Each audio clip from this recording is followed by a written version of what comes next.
calling, yeah. It's okay when I stand in as your pet. You don't like that I do what I want at any time. I'm only mine. I shine. It's okay. It's okay. People stare at what I wear, get upset when I gain weight. Lame as trash, pink body aches, pass up insincere excuses I made. I'll run the tracks till I'm blind. Talk about me. Yeah, when you wine and dine. Complicated, sound no vibe at all. She's kinda small, have sagging tits. I heard she fucked a guy to get in or throw shade. It's okay. People stare at what I wear, get upset when I gain weight. Lame as trust, pink body aches, pass up insincere excuses. What am I gonna do with those pass up insincere excuses? Well, I can't sit here and pretend that it's fine in the end. No, my life is for me, gotta live for me. Oh, I can't sit here and pretend I did that way before. I can't ignore. People stare at what I wear, get upset when I gain weight. Lame as trust, pink body aches, pass up insincere excuses. What am I gonna do with those? Say, what am I gonna do with those insincere excuses? Insincere excuses. Insincere excuses. Hate me.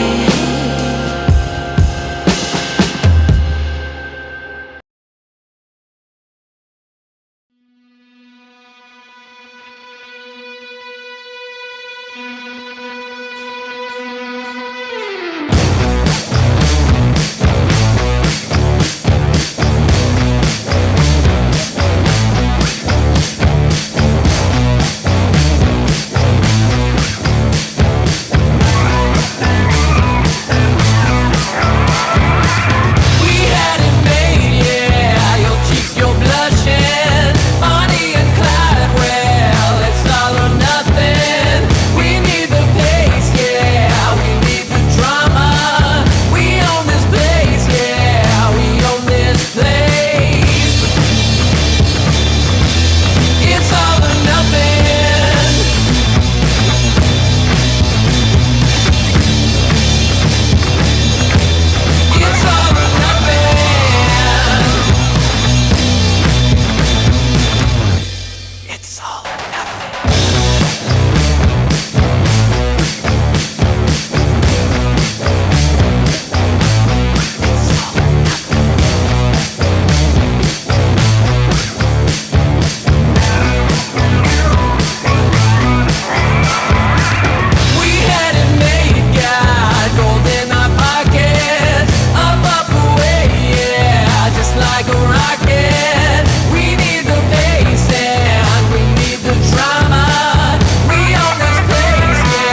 Well, that's because I muted myself. Welcome, everyone. Friends, neighbors, countrymen, all across the fruited plains, mountains, mystery, and majesty, down here in Tennessee. How the hell are you? Good? Everybody good? I hope everybody's good. Got a decent show for you today. Maybe a little better than decent. An argument can be made for better than decent. A little better. We'll see.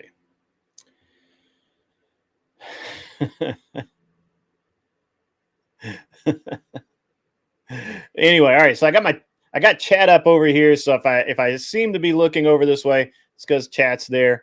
And we're gonna start through this, guys. It's a great day. It's December 1st, 2025, last month of the year. Let's go. 2026 coming up right around the corner. Unfortunately, some of us didn't make the first of the year. A good friend of mine, a fellow competitive shooter from Alabama, Keegan Singleton, I believe he was 39 years old. I forget. I'll look it up if I have to.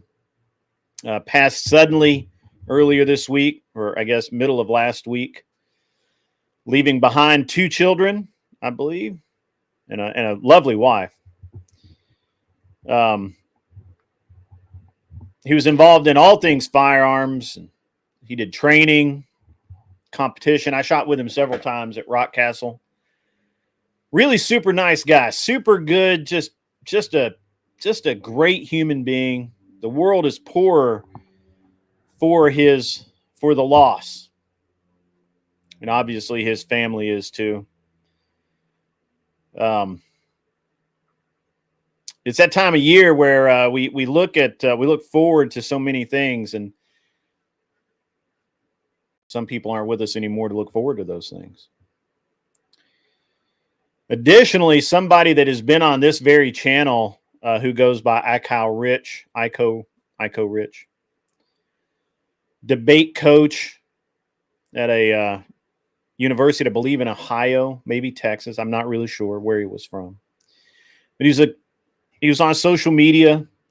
I debated him. Many people debated him you saw him on Prime Kai's. You saw him come over. He did one of my shows. Very, very left, but very, very good-hearted human being, very consistent. He passed, I believe, Saturday night. Heart attack related. So some of us, some of our fellow human beings won't make the first of the year. So the rest of us that are left should celebrate this last month of the year. Look forward to next year. Because tomorrow is promised to no one. No one at all.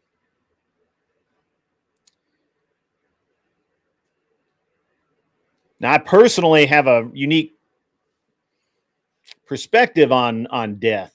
I find it very difficult to feel sad necessarily when people die. I generally feel sad that I won't be with them anymore, that I will not be able to interact with them, and I will miss them in my daily life. I feel sad about that, but being a Christian, I have to believe that those people go to heaven, or I hope that they do. Even if you're not human, even if you're not Christian, it's kind of the same thing.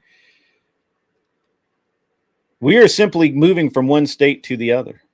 It's a natural order of things.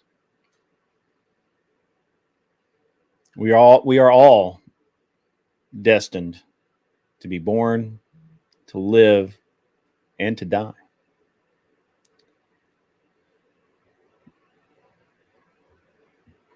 I really hope that Ical Rich's family had time to prepare for their loss.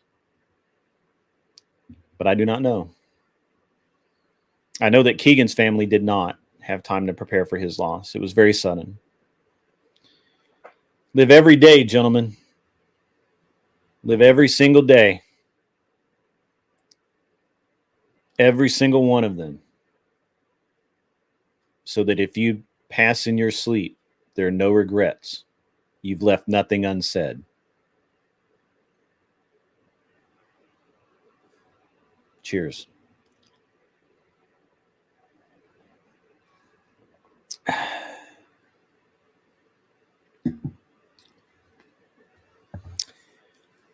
Now I can actually start my show.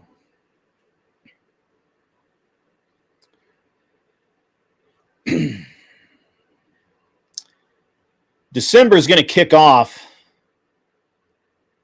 It's just kind of been a kick to the nuts, but and to add to it, we've got winter winds here today in Tennessee, where I'm at. Sorry, I don't have Discord up. I apologize, gentlemen. If you were trying to Discord me, I do not, in fact, have Discord up, so I cannot see it. Let me fix that.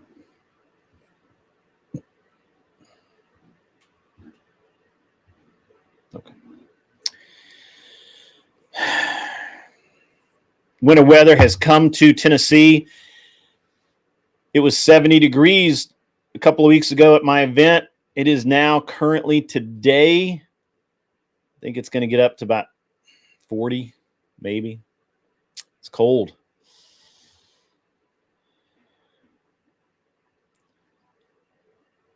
It's cold today. Winter has come to Tennessee for at least today. Next week might have 70s. You never know. Luck of the draw here. I'm going to try and I don't know if you guys pay attention to the news. I know that some of you do more than others. I'm going to try and cut through some of the noise. I'm going to highlight some stories that I believe affirm American sovereignty. I'm going to show some fiscal responsibility, I hope, because this is the time of fiscal irresponsibility, as we all know. We're going to talk about that in a minute.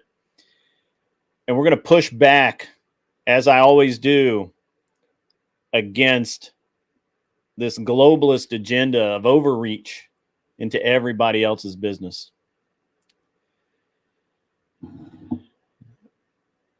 Preparing for this show is interesting. I have to go through places that I just don't like to go, like NPR, the Washington Post, which is just toxic. Reuters, which is, in theory not biased, but it is. And then, of course, I look to X a lot. I do look to X a lot.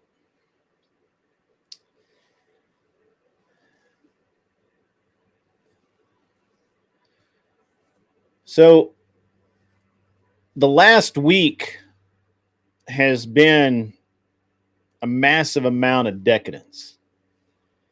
I opined the other day that it is always interesting to me that people who will literally eat ramen noodles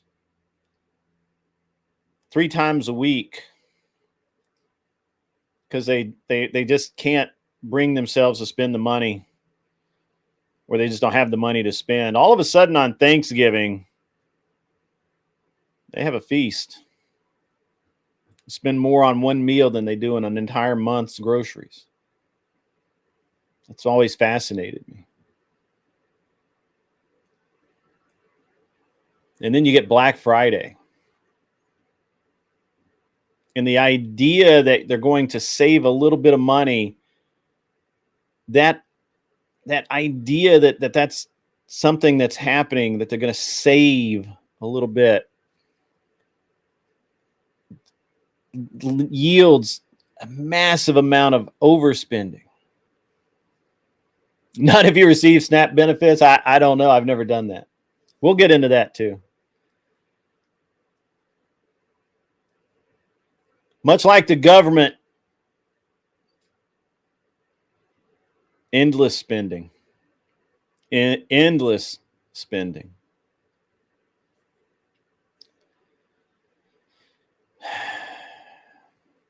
Weak leadership. I said that. Weak leadership and endless spending, even in our homes. Even in our homes. I'm just telling you. That's the way it is. So, world politics and finance are obviously impacting our U.S. tariffs, the tariffs that we put on these people. There's two ways to view the tariffs, and one is as a shield, the other is a sword.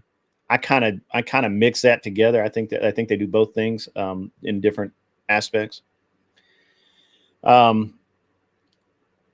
What I think we see, which is interesting, because I hear, it's interesting that I hear so much rhetoric. I go to Facebook, I go to X, Instagram, and I see this rhetoric that Trump is ruining America. Trump is this, Trump is that, Trump is that. But I'm going to give it to Trump out of the gate. His America First playbook is forcing our adversaries to blink, to think, to really think about what they're going to do. I believe he is protecting U.S. jobs and our wallets. I really do. We are so used to these unfair trade practices, these unfair business practices, that we don't even think about it anymore. We really don't. And it touches all of our lives. I was listening to a podcast with Ben Stager, who's a champion shooter, and a friend of mine, actually. I took his class, and he and I kind of hit it off, and his ex-wife has been on the show, actually. I don't know if that's a good thing. I like Keita a lot. So Ben actually won the European championship, IPSC championship, which is like a world championship. But he couldn't actually get the award because he's not European. And the guy that was interviewing was like, well, that seems really odd. That doesn't seem hardly fair. And Ben's like, yeah, well, most places aren't like the US. You can't win if you're not European. And that should be, it's just like, why should you be able to win? Why should you be able to do the things that Americans can do if you're not American, if you're European, right? Like, that's dumb. Like, why? This is not, we do this in America. This is actually something we do in America that almost no other country in the entire continent of Europe doesn't do.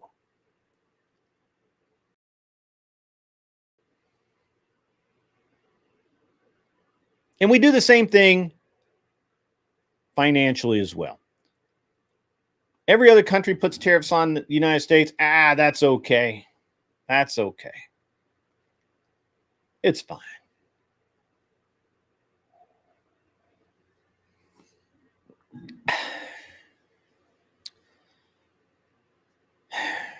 Anyway, back to Trump. Back to this. So Trump is protecting U.S. jobs and your wallets from unfair trade, because it's just normal everywhere in the world. It's not even unfair in the rest of the world. We call it unfair. They just call it trade. But it is, in fact, unfair. And he's doing that while he's pressuring all of these regimes and governments that threaten our security. Let me give you some highlights on this. Our tariff escalation has yielded a bunch of early wins. I guess Trump called it Liberation Day. It's fine. 10% universal on imports. We have higher tariffs on China, Mexico, and Canada. Canada, especially, that's all the Canadians are really pissed about this. I'm sorry, suck it up. You're not American. That's just the way it is. I know that you think that you're American, but you're not American. You're Canadian, and you don't have real money. your money's literally named after a bird. Who gives a fuck? So that in the stock market, in the market overall, not just stock, but also in the commercial markets, Trump's Liberation Day tariffs did spark some short-term jitters way back in October. We talked about that. However, the Treasury Department says it's brought in $90 billion in additional revenue. You understand that we already had money coming in. We were already getting paid. This is $90 billion on top of that. Now, that seems like a good thing. Why people are bitching about it, I don't know. I like money. $90 billion would suit me just fine. I like it. Yay, Trump. In June, you might remember, we had a 27 plus, I don't remember the exact number. Google will know. 27 plus $billion surplus in June. That's surplus. And that's a record. I remember it because it's a record. That's the only reason I remember. That's the first time since 2005 that we've had a surplus, and it was a record. Nice hat. It is a good hat. It's a golfing hat. Gotta go golfing. Not today because it's fucking cold, but I would go golfing today, but it's supposed to rain right about the time I would finish up. Plus, I think they stop you at 4:30. Anyway, foreign investors, which had been moving things offshore, they've pledged $7.6 trillion in U.S. commitments. Now, these are auto plants, they're glass plants, they're other types of manufacturing domestically in the U.S. They are foreign investors. It's Nissan. It's all of these European and Japanese companies, which we want back in here. Anecdotally, a Michigan auto supplier, not manufacturer, a supplier, reported to Reuters that they rehired 150 workers, and that's proof that the tariffs are working. I believe that they were able to rehire those workers after not offshoring the manufacturing to China. Not that I have anything against China. China is a perfectly wonderful country. My wife will be there in a few weeks, along with my son. However, they have their economy. We have ours. They can take care of their shit. We'll take care of ours. That's kind of my opinion on all of it. Right. Now, the problem I think that most liberals have, welcome, Kel, is that these are blue-collar jobs that are being brought back. These are not high-end, fancy jobs. These are blue-collar, good-paying jobs for normal people, tradesmen, for delivery drivers, factory workers, all of that. And the critics are really, really, they're way the fuck off base on this, right? I honestly don't give a shit about bringing back a single tech job from India. I just don't. First of all, those jobs are paying less and less and less. We need to bring back the blue-collar jobs. We need to bring those back. You can, the left's mantra of those are the jobs that nobody wants to do is falling on deaf ears, and it should fall on deaf ears because they're fucking wrong. Just because they don't want to get off their asses and work without having a, cushy,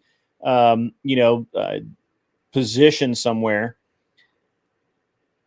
doesn't mean that real Americans don't want to do honest work, take home an honest wage, and feed their families and grow healthy kids for the next generation. And this is the problem that I have with the critics of Trump's trade deal, because it's not it's not bringing back Silicon Valley jobs. It's not. I mean, it's bringing back a few, but it's not bringing those back in big numbers. It's the blue collar jobs. It's the manufacturing plants. It's the technicians. It's the janitors that are going to have to clean those plants. Those are the jobs that are being brought back. And it's not like we offshored the janitors. It's just with no factory to clean, you don't need anyone to fucking clean it. And this is, I can't make it any plainer. I can't make it any more simple. And that's because of Trump. 100%. They laid the blame on his feet when they thought that they could blame him for all of these jobs being offshored. They need to give him the credit when it's working, because it is working. And remember, a lot of those jobs were lost to NAFTA era maneuvering. Some would call it betrayal. So, again, critics will call this a trade war. I'm going to call it economic patriotism, baby. Economic patriotism. America first. There's nothing wrong with that. There's nothing wrong with it.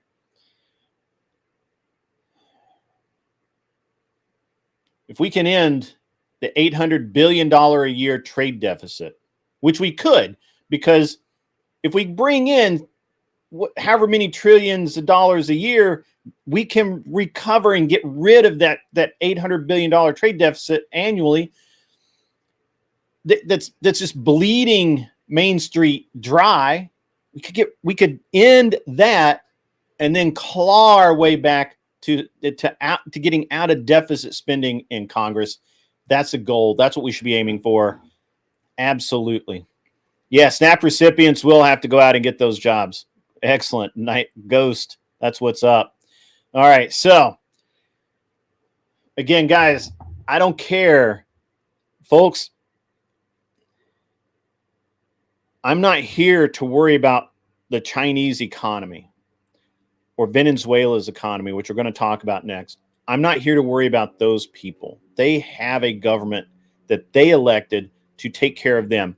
I need my government, the people we elected to take care of us, to be responsible, to be held accountable, to do the right thing, and to do what Trump is showing that he will do, and that is be America first and 100% lay it down on the line for Americans. That's what we need, and that's what we got so far.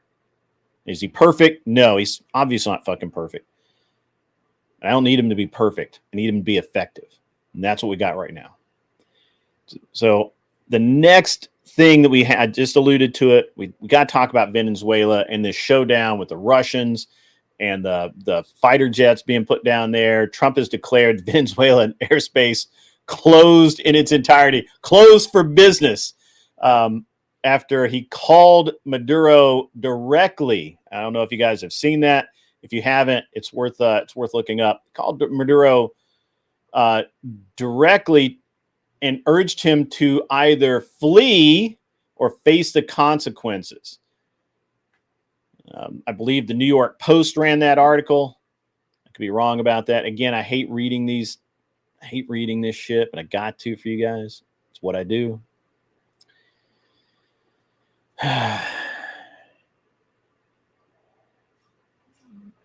So Russia sent equipment and things over for training. We don't know how that's going to work out. I honestly don't think I think that's just posturing a little bit. And I think it's a little bit of a distraction to, pull us away from that, or maybe it's a little bit of attention to get people back concentrating on Russia, wondering why Zelensky hasn't come back to the table in the peace talks and get the deal done with Russia so that we can go ahead and move on and get this Ukrainian war over. That would be fucking great. He's not going to do that. China has been ghosting Maduro. I believe actually, and I could be wrong about this. China might have an arrest order on Maduro. I could be wrong about that. It may be somebody else, but there is an or no, I think maybe it's the U.S. Maybe the U.S. has a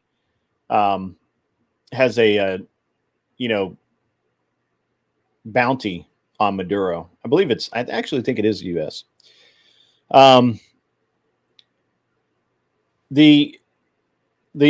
A lot of this is because of the pressure that we, the United States of America, are putting on this narco trafficking and all the pressure we're putting on to Venezuela to stop that. We've disrupted the cartel supply lines that were fueling the fentanyl deaths. In Texas, they arrested a bunch of people with a massive amount. I don't remember how much it was, but it was a tremendous amount of fentanyl, and it was ridiculous how much they had. It was crazy. Hopefully, this will end some of the border chaos. I don't think it will, but it may be. Again, I think the New York Post, I think I saw this on X, that the New York Post highlighted Trump's save your family and save yourself and your family ultimatum to Maduro. A lot of people were like, tough love for tyrants. That was awesome. Thought that was great. Good comments. Just as a point of fact, Honduras ex-leader Juan Orlando Hernandez got a Trump pardon on Friday. This is being framed, this is being put out there as anti-cartel realignment. DEA agents are calling it lunacy. They feel like they worked really stupidly hard to put that guy in jail, and now Trump's letting him go. But that's okay. The point is we're no longer coddling dictators who flood our streets with poison, and fentanyl's poison. I mean, it just is. And it's border security and foreign policy with teeth. We're not just fucking around anymore. I like it a lot. So yeah.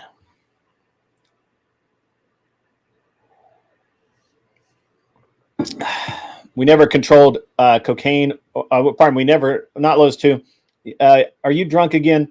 America never controlled Colombia, and we never controlled Afghanistan.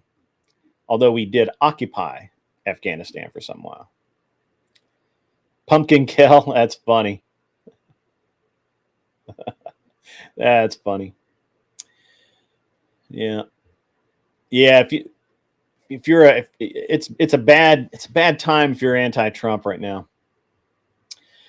So we got to talk. So I brought it up. Now we got to talk about Ukraine and the push for peace. Russia has massive drone dominance, and this has the war hawks here in the United States, like Trump. He's a war hawk. Actually, maybe he's not a war hawk. I don't think he's a war hawk. I misspoke. But Trump is currently urging Zelensky to negotiate on Moscow's term. Now, this comes from the Wall Street Journal. However,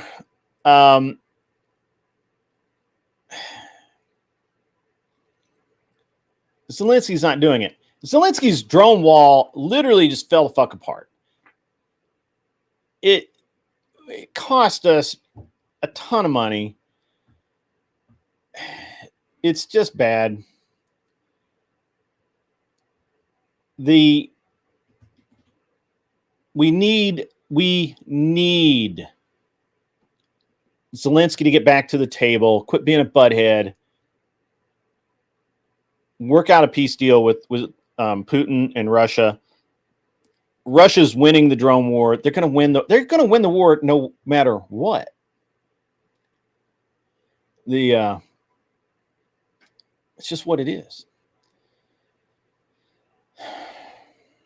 And I keep saying this, these endless wars, especially in the sandbox, but also now we have to include Ukraine.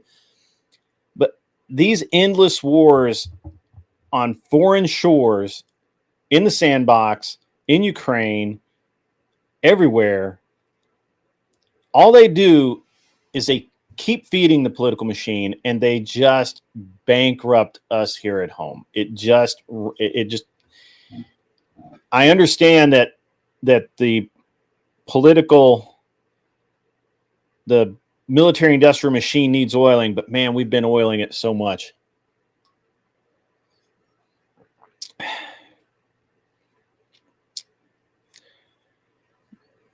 I'm out of coffee. That's a sad state. All right. Let's see what the chat's saying. We have been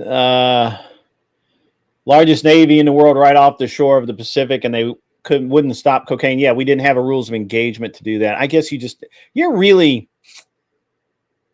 not that smart, not those two. Your country's doing that better than us? Huh. I don't think so. That's funny, though. That is funny. All right, so just financially, because of these wars, global growth has dipped 2.7%, according to the EIU forecast. U.S. outperforms that at 1.8%, despite the IMF. That's the banking. That's the U.S. agency that basically controls all banking across the world, or at least what currency is worth. Despite the warnings of a tariff slowdown by the IMF, we have outperformed at 1.8%.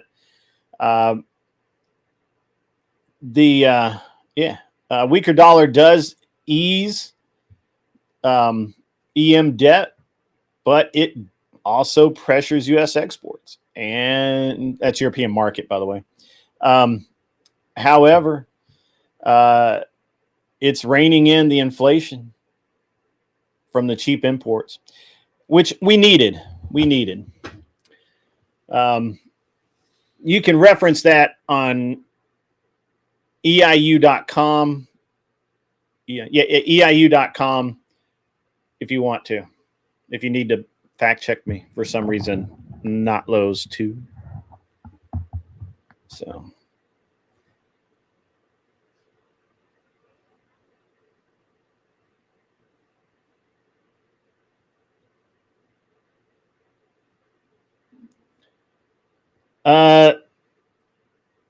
Look, Zelensky's not going to do anything to end the war, because the minute he does, they're going to have an election, and whoever's elected is probably going to put him in jail.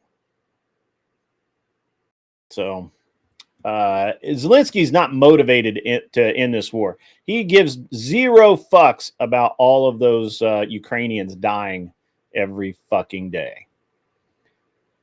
He's not a hero. He's not. All right, I gotta dive into the national news. Just my notes are a little jumbled on national news because I was going back and forth. We have the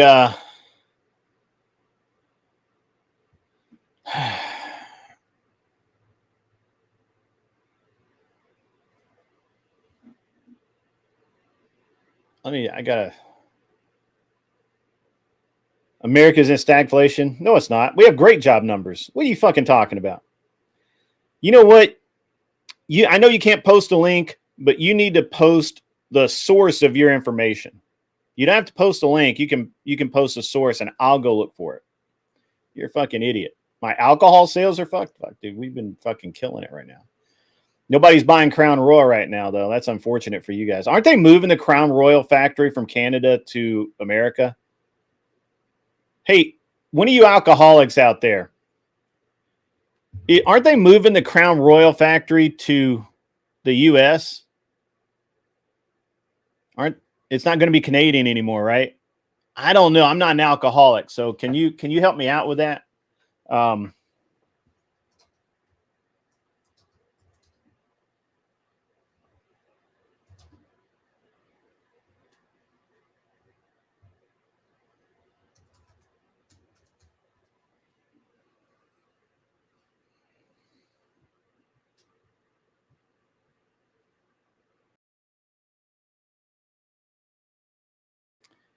That's what I thought. That's how bad Canada sucks right now. That's how bad that Canada sucks right now. You're losing your own whiskey. You can't even make your own whiskey anymore. Damn, son, that's embarrassing. That's got to sting a little, honestly.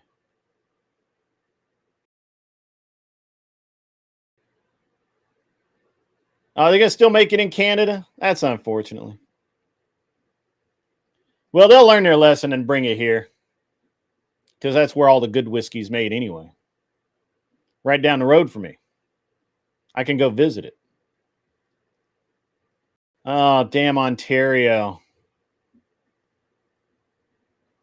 Poor Ontario.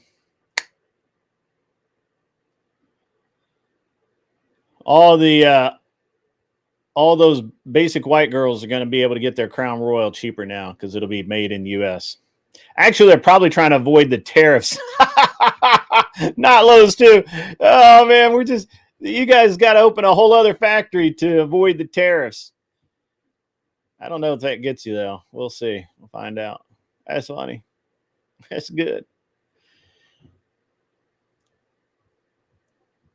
The Chicago brewery is moving well, I mean, fuck, I'd move out of Chicago too. That's no big deal.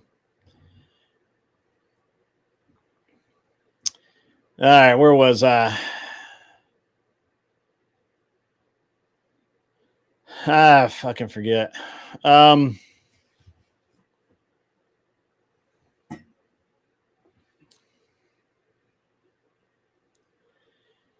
have a breakdown of Trump's last 60 days because I've had a couple of conversations, not really debates, but just conversations with people lately about, the rhetoric about Trump's performance versus the reality of his performance. And I think it's important, to have that distinction, right? So in the economy finance section, right? He did extend the tariffs, which ended today, right? Liberation Day tariffs ended today. $90 billion tax revenue yielded. We obviously had a $7.6 trillion foreign pledges. Blue collar wages are booming, and the stock market is rebounded. Now, I haven't checked Bitcoin today, but I think Bitcoin is also kind of climbing its way back up out of the toilet. But I don't have high hopes for Bitcoin. And he's been obviously. This has created some market volatility. We're having another rate quote coming out this week. That's going to help a lot our economy, and it's probably going to do a lot to stabilize real estate, which I think is important right now.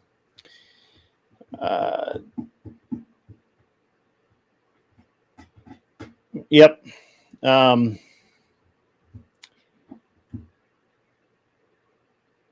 1.9% S&P November. That's bad. That's not bad. All right. So good stuff. Let's see. obviously the National Guard shooting, which we'll talk about in a couple of minutes.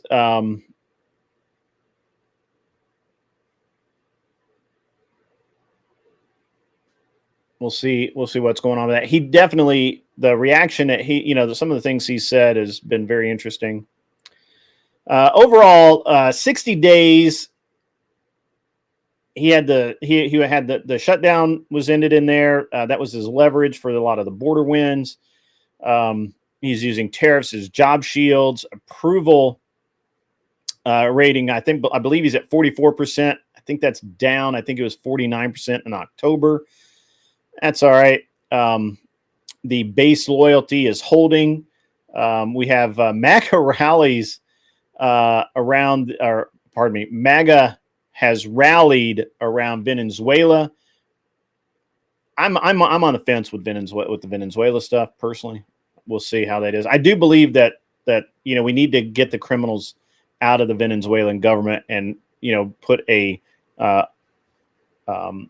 we do not need to put a legitimate government in place. However, there definitely needs to be a legitimate government in place. Yeah.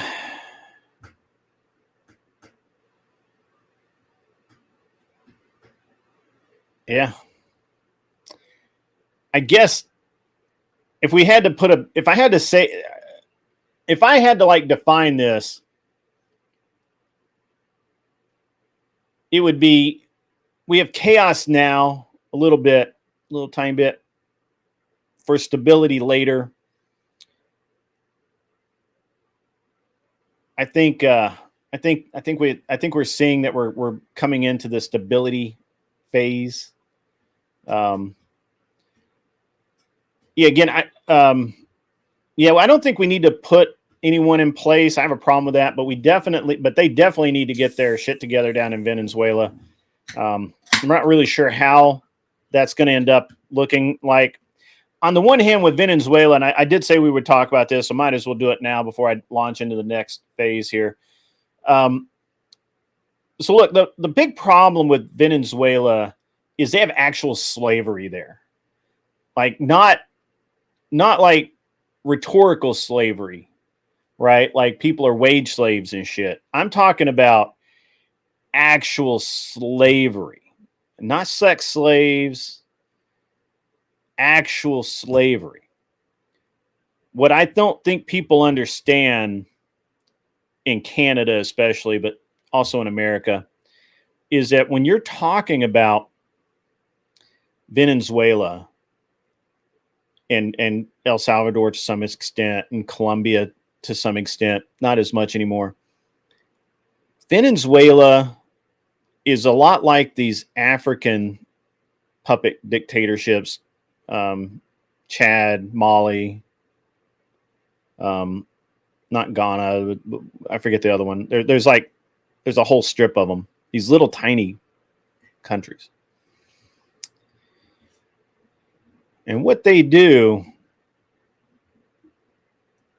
is these drug cartels, using government soldiers, will go in and take over a village and literally enslave everybody. And those people work for their food. That's it. There's no wages, none of that. Not those two, they do actually have slaves, my man. I understand that you're an idiot. Don't be a blind idiot. And when the people try and leave, they get shot. They're forced to harvest, grow, transport. It's brutal. Now, this happens in other parts of the world. I'm not saying it is. But Venezuela actually has that shit. No offense, but you're an idiot. Venezuela absolutely does that. And it is, in America, it's Venezuela. It's not Venezuela. None of that. Venezuela? No. I'm not talking out of my ass. You are the one that ignores facts.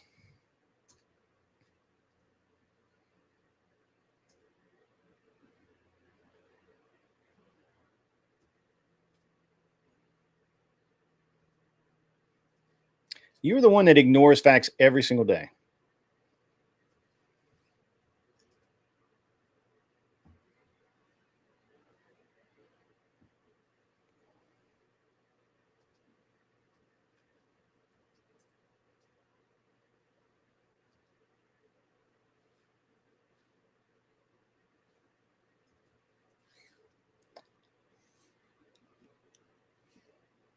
You're legit ignoring this.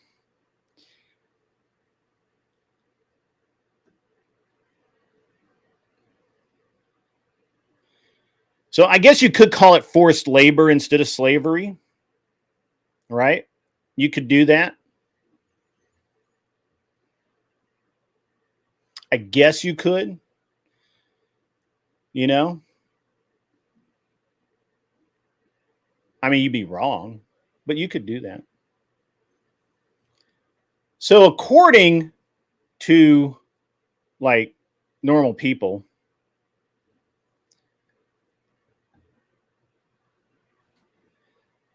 modern slavery in Venezuela, global slavery index, country snapshot, key stats.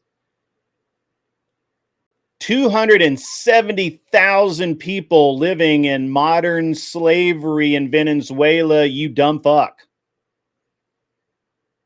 I understand that you're stupid and that you don't read anything, that the government doesn't force down your stupid throat. But have some actual fucking knowledge sometimes. I'm making shit up. No, I'm not making shit up.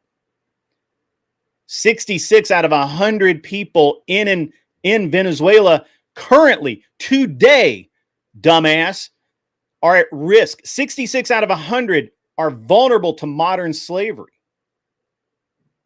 Right now, today. I just looked that up. It's called the internet. You should try it.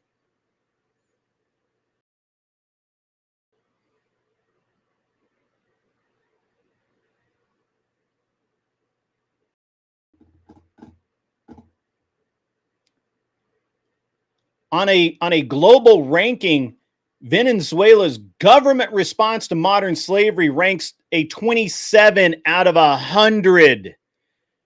You moron. How fucking stupid can you be?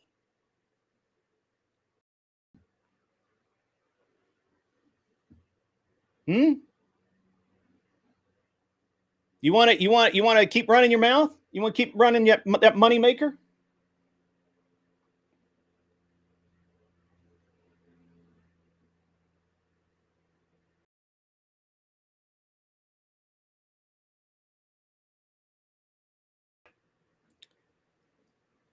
You want to fuck with me?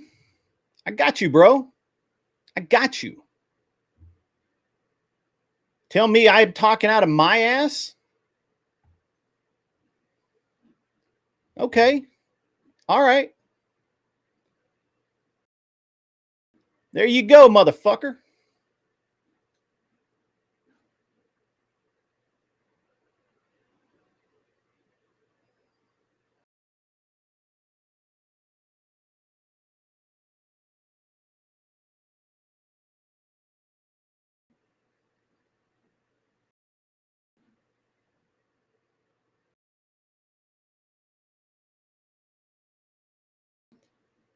I don't make shit up.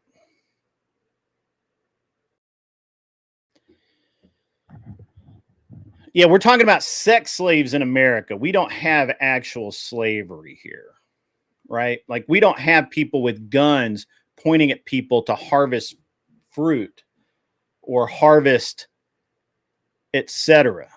We don't.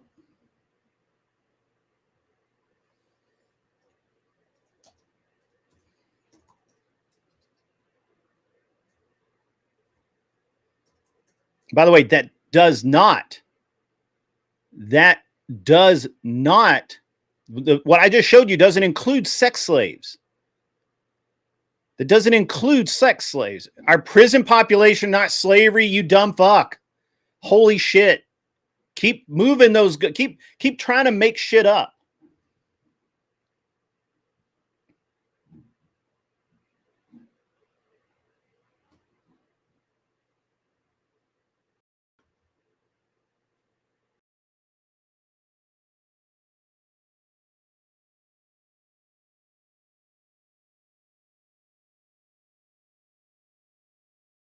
You literally made that shit up. Literally made this shit up. Modern slavery index. All right, I'm going to look at it.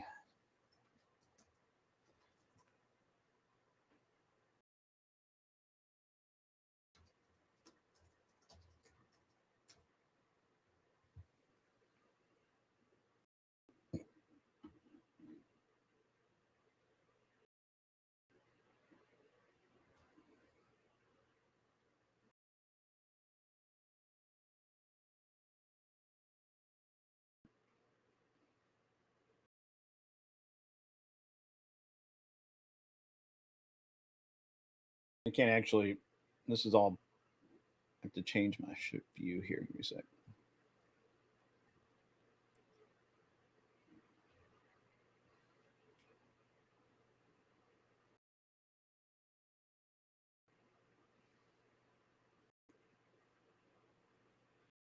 Bro, you're an idiot. Jesus, you are literally, the U.S.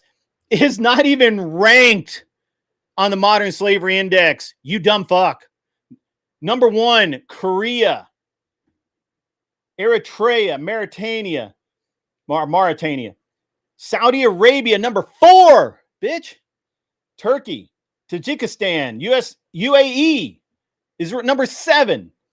Russia, 8. Afghanistan, 9. Kuwait, 10.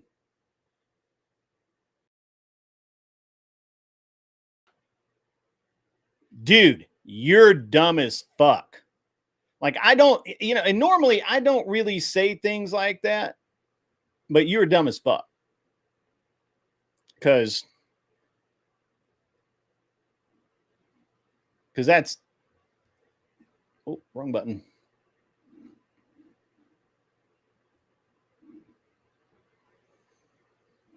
Literally dumb as fuck. All right, now that we've yeah, Hyundai did get busted. That's right. But they weren't technically slaves though.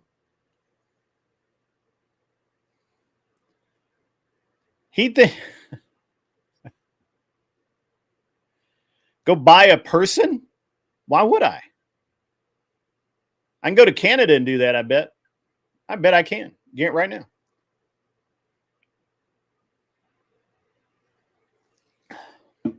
I bet I can do that in Toronto. All right. Anyway, now that we've had the stupidity index of this show increased with the presence of Notlos, Venezuela is just a shit. I mean, I think we're gonna be fine with Venezuela. I think we need to just basically, I don't know. Obviously, I don't like the idea of installing a government. Every time we've tried that, it's failed miserably. It always comes back to bite us.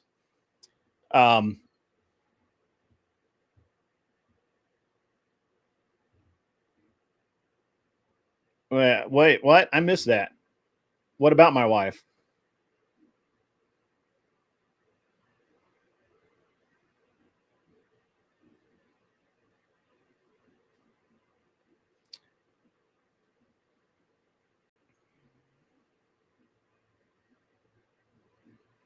What about it? Although I'm going to be honest with you, my mods don't like that kind of shit. You could be ejected for that. I'm just going to be honest with you. Yeah, people don't like to be told how stupid they are. It's unfortunate. Anyway.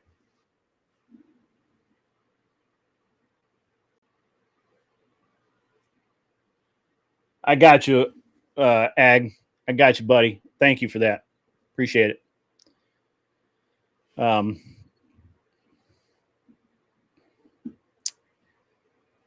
Anyway. All right. Anyway, ladies and gentlemen, back to the show. So, I don't know what to do about Venezuela. I don't want us to install a government, but it needs to get fixed. They have actual slavery there. They have actual bad actors.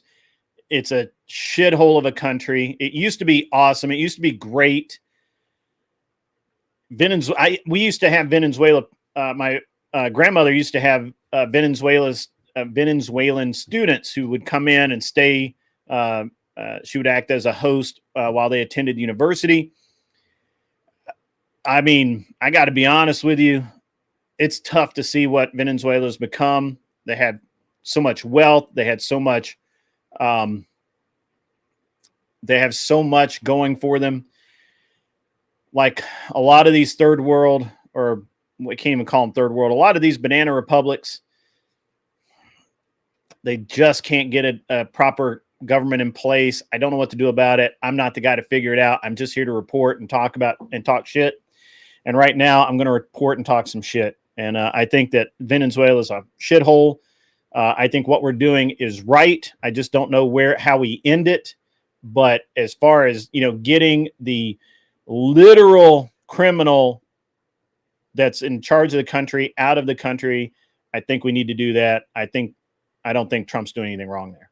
All right. Now, we're going to talk about money. Now, I know that not all of you in my audience are young people, but there are probably a few of you. And in 2025, going into 2026,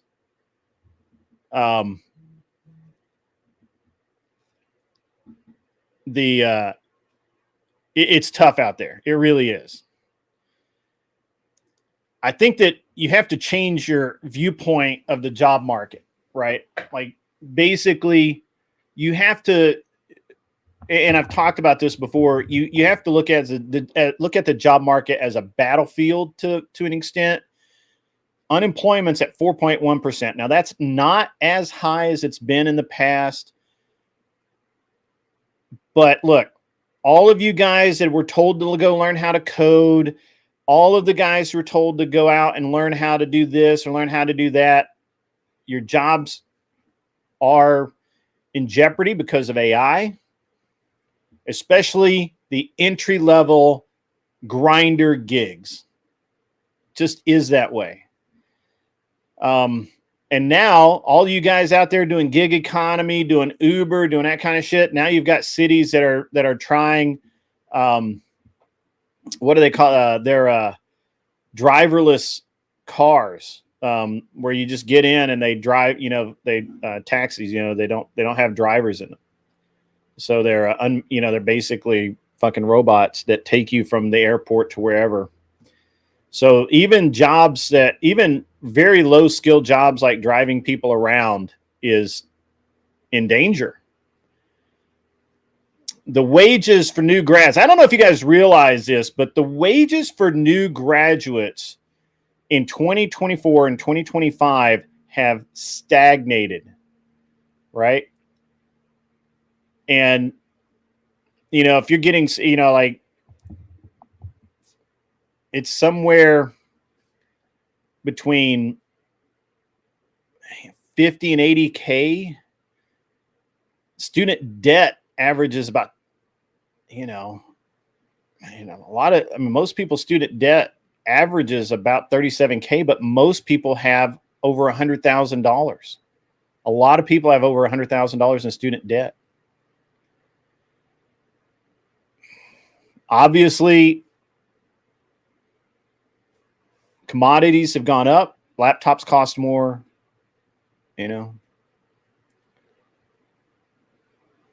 So in this case, you got to channel your inner Dave Ramsey. One thing I really like about Dave Ramsey, I don't know if you guys really know his story or have ever listened to what he talks about. I used to listen to him all the time. But he went broke. You know, he thought he was out there, he was wheeling and dealing, and he was getting these loans, and he had all these houses and properties, and he was doing rentals, and he was doing this, and he was doing that. And he had a massive amount of float every month.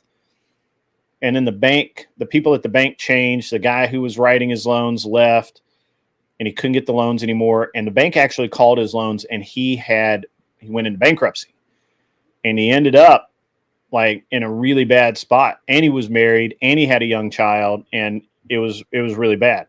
So he went back to what he knew, and initially through his church, that's where he learned how to do, or that's where he started having, doing the talks about how to manage money and how to recover from these sorts of things.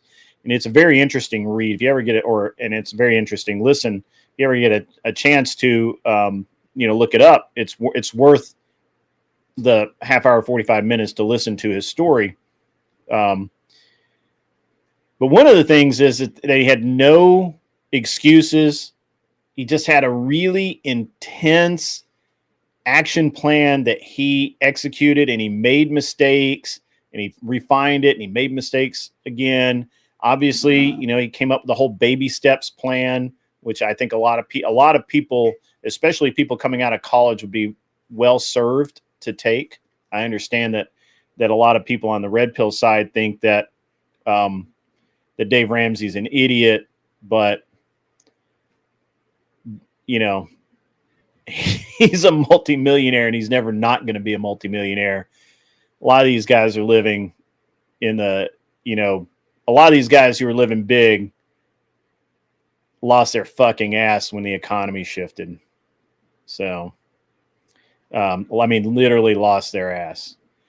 And so, obviously there's things that you can do. We've talked about it on the show, right?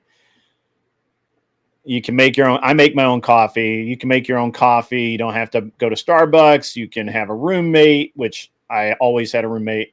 When I was, even as a grown-ass man, I had a roommate. Right up until the time I got married, I had a roommate. When I was dating my wife, I had a roommate. In the gig economy that we're kind of coming out of, Uber drivers are making great money, but as we go forward and we get into these robot cars and that they don't need drivers,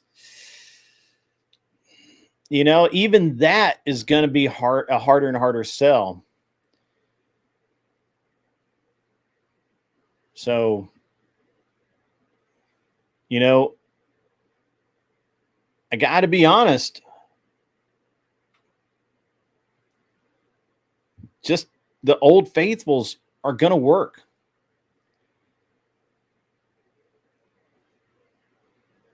There's always going to be a demand for caregivers, nurses, that kind of thing. I know that most of you guys are men, but they're male nurses. They make money, and they're needed. Right. The question is hold on, Envoy Justice. The question is what industries will be the go-to for entry-level starting off for young people? Trades take time to get into just to reach apprentice. Other work will take a new education. Yeah, I'm kind of explaining it. Yeah. So here's the deal.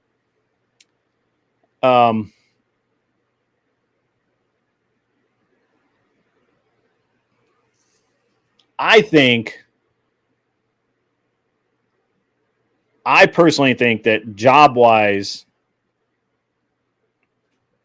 if you are in college, if you're of the generation that either is getting out of college now, still in college, whatever, I think if you can pivot into something that has a high hiring, percentage, right, where there's a greater demand than there are bodies to fill it. Again, nursing, pretty much always.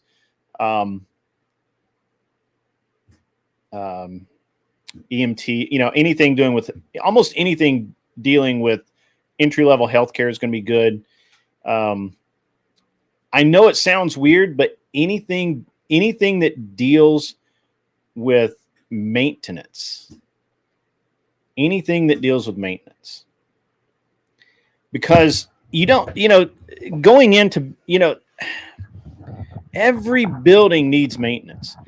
AC, learning to be an AC tech is not hard. And HVAC, plumbing, electrical. Most people, if you're willing to work and you show up, you can walk into an electrician's job in most places, or an HVAC job, or a plumbing job. Are they glamorous? Fuck no. Fuck no. You're going to be crawling around in crawl spaces. You're going to be wearing jumpsuits half the time. It's hard work. You're going to hurt a little bit here and there. But it pays well. It does.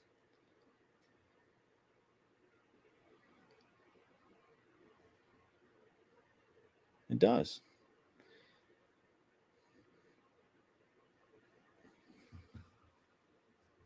Now, I didn't say it was easy. I said it was easy to walk into. I don't know where you're at, but right now, every HVAC company I know is hiring. They will hire you right now. And every electrician walks in right now. You can get. What's up, Jason? How are you? It wouldn't be all. Yeah. Well, I think. Sorry, I gotta. Yeah. Yeah, Glare 1%er is right. Electrical, show up, do what you're told. HVAC, I don't know about your husband, Tootie Bug, but every HVAC guy I know, like right now, one of my good friends, and we looked into buying an HVAC company, actually. One of my good friends owns one. I tried to buy it from him. He doesn't want to sell. Maybe we'll buy it next year. He'll hire anybody that can lift reasonably heavy objects. Is no problem. And because they need helpers. And if you can learn, there's I don't see HVAC as particularly hard at all. And nothing is, now obviously that they're going to weed out the guys that can learn and the guys that can't, right? But it's a great job. Yeah. Truck driving, always a good one. Truck driving, go to truck driving school. Freight's got to get moved.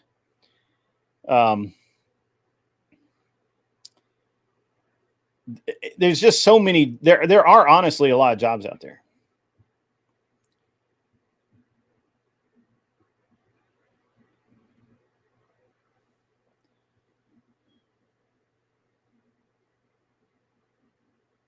Yeah, Envoy of the U.S. says, yeah, care work for other human beings is not valued as much right now.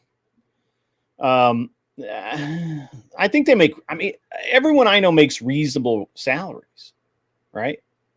However, it is immune to most economic downturns because it is necessary. Yeah, right. Hey, let me tell you here's the thing. Everybody thinks they have the worst fucking job in the world. The guys who are working healthcare that are in air conditioning all day, that have to put up with snotty ass doctors and bitchy ass head nurses and whiny patients and have to clean up poop and vomit and have to do all of this stuff. All those people will sit there and whine and complain and bitch about their job. And the guys over here doing plumbing or HVAC or electrical, and they're crawling under houses and crawl spaces. They're they're climbing up on roofs. They never know what their next job's going to be. They got to carry half the shit with them. They're dealing with homeowners that don't want to pay anything and insurance companies that want to deny everything. Everybody has the worst job in the world. You are not, it is not exclusive to you. It isn't.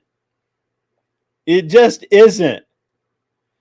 You know, like every mechanic on the planet is pissed because they have to fix fucking other people's fuck ups. They're working on cars that people don't give a shit about and that bitch about every single bill and are going to come back and complain about shit that they didn't even touch. Every job sucks, but every job is also wonderful, right? My buddy's an electrician. He gets paid very well. He does, you know, he goes out and he can wire an entire building like that. Yeah, does it suck? Does he go home sweaty and tired, dirty? Yeah, he gets paid well. That's what he likes. You lost your number 12 socket? That's true. It's 10 millimeter, actually. 10 millimeter. If you 10 millimeters disappear.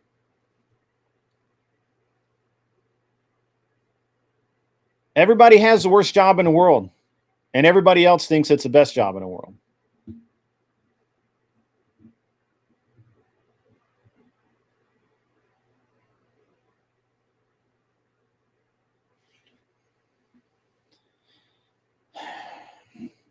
It just is that way, guys. It just is. You know, I loved being a mechanic. I did. And I would come out from underneath a car and I'd have grease up to my elbows and my whole front of my shirt would be black with gunk, shit that just falls off cars. And, I'd have antifreeze in my hair and all that kind of shit. That sucks. But I made good money doing it and I enjoyed doing it.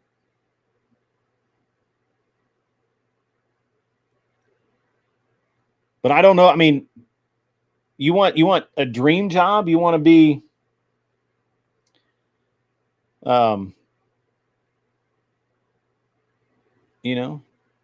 dream somebody else's dream job is going to be somebody else's hell.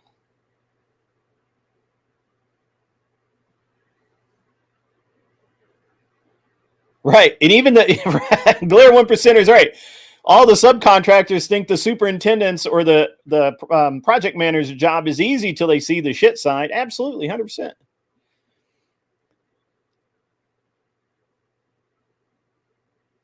Right, yeah, right. Roofer for 16 years. HVAC for 6. Yes, HVAC was easy to him, absolutely. Yeah. Everybody thinks they have the worst job. The nurse that works inside all day dealing with patients and poop and vomit and all of that, they think they have the worst job. They're in the AC. There's probably a shower they can clean up and talk to the guy out in the talk to the guy out mowing fields, man. Everybody thinks they have a shitty job. But honestly, at times you're going to think it's the best job in the world. And if you try something else, you may hate what you try. I could never work in an office. I never could. Even when I owned the companies, I couldn't sit at a desk all day. I can't do it.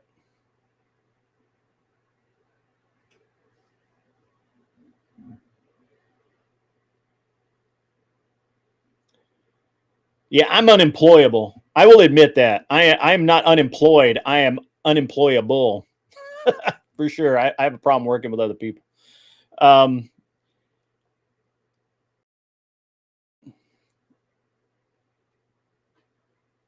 Ironically, this AI takeover of a lot of tech and easy level types of work may push more people into infrastructure and human maintenance, get people back to a base level of culture. Yes, I agree. That's my prediction. That is my prediction. 100%. Because I don't see any other path forward for them. Right. It has to be that way, right?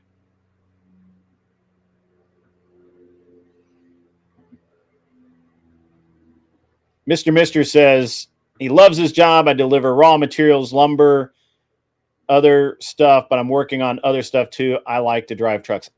Right. Truck driver is a great job. Make good, decent money. It's pretty good. Pretty good job. Never lucky rubber ducky. Yeah. I just think it's interesting that everybody thinks that they have the worst job in the world, and at the same time they think their job is the hardest job, and nobody else can do it. I think the biggest thing is that people get caught into wage traps. They don't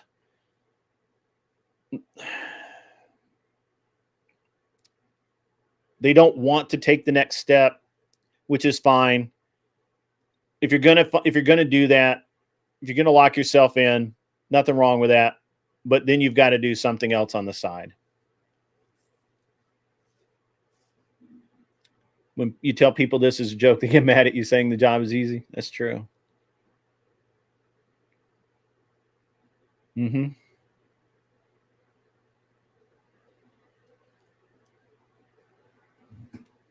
Yeah, I get that. Never lucky rubber ducky. I don't know that I have ever thought I had the worst job in the world. Probably not.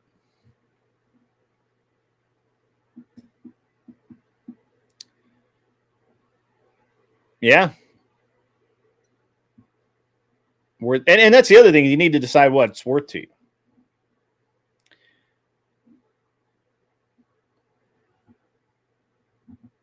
I do think, though, that exiting 2025 into 2026, I really feel like that the one thing that you absolutely have to understand, that you cannot get past, that no matter how much you don't want it to be this way, it is this way. It will not change. And you're just going to have to suck it up and drive on, is you will have to live like others won't. Austerity. Gonna have to live in austerity. I know that nobody even likes that word anymore. I get it. Nobody likes that word austerity anymore. I don't even know what it means.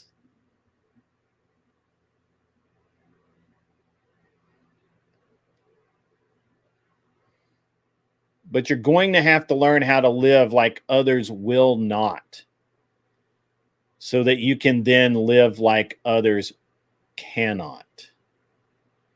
There's no other way forward.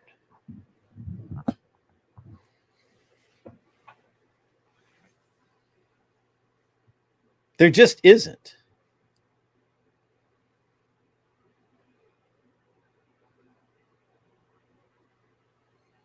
I wish there was, right? I wish that it was so that, people could live, I wish that, the 8 people on the internet out there that post videos every day of them jetting off to fucking the south of France, or, vacationing down in the Gulf, or,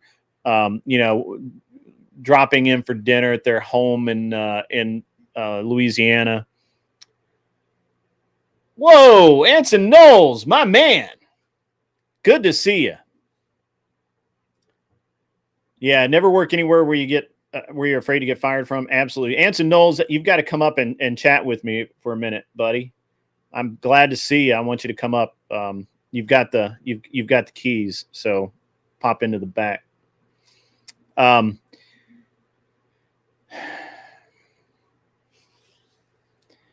Again, for the 8 people that are able to do that because they own 40 Airbnbs, and they took all of this risk, and somehow they made it work, and they didn't go broke like so many others. Those guys, I'm not talking to those guys. I'm talking to the normal Americans, normal people, people who get up every day, they have breakfast sometimes, they go to fucking work, they do their job, they come home. That's what we're talking about.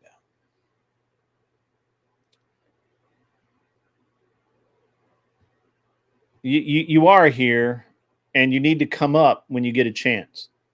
You've done that before. What's up, Anarchy Television? How are you? Good to see you.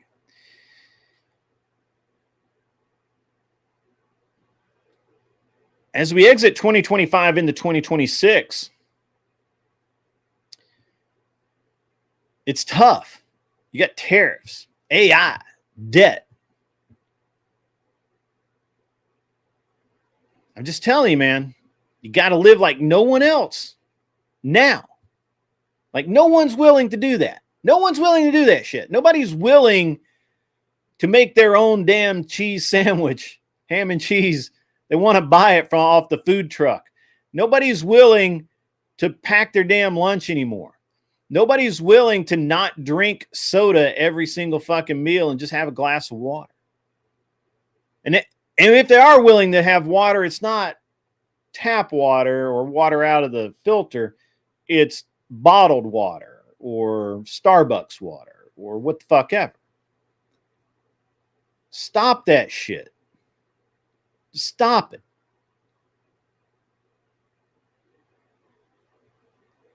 Track every fucking dollar. Just say no to stuff. I'm the worst person to talk about that. I buy a lot of shit. I'm doing a bunch of shit that I shouldn't do. However, when I was in your position, when I was a working stiff, when I was you, it wasn't that damn long ago.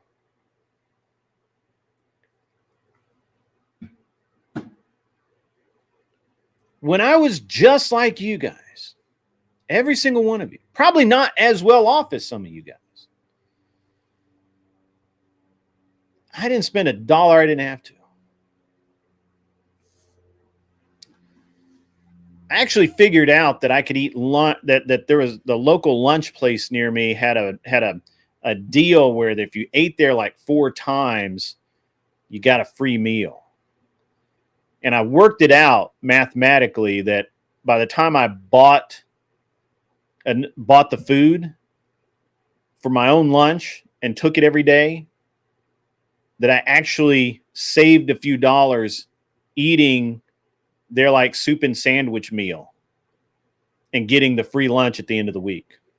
They changed that about half, I think like 5 or 6. I think I did that. Well, not 5, probably about 3 months in, they changed it. So you had to buy a meal of a certain value, because I was going in every day and buying like, the $2 soup and a $2 sandwich or something. And I couldn't make lunch for that. And I gamed the shit out of that system until they fixed it, because they were like, damn it.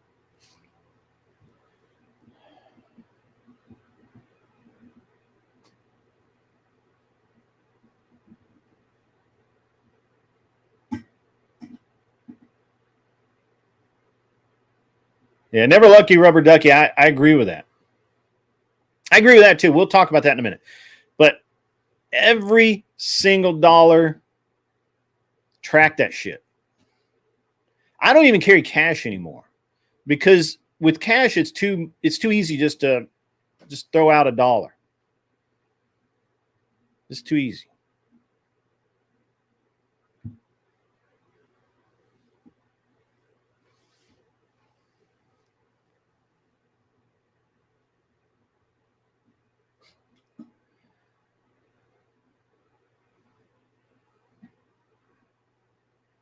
Now, Anson Knowles is in the back.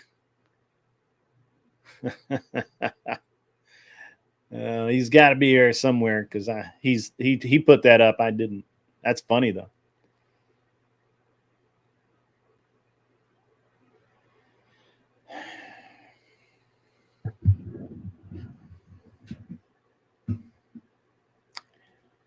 it's interesting. You build those habits in, and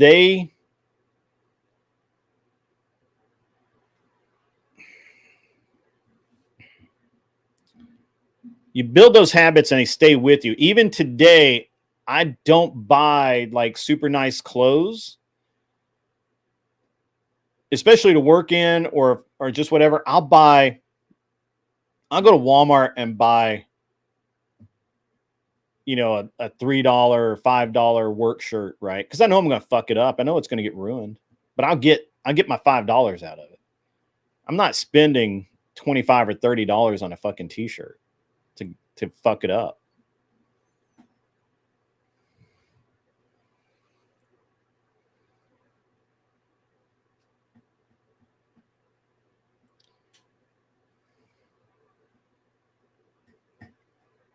I just feel like that you need to, just kind of live like you're broke all the time. Even if you are broke, live like you're broke, but especially if you're not broke, live like you're broke.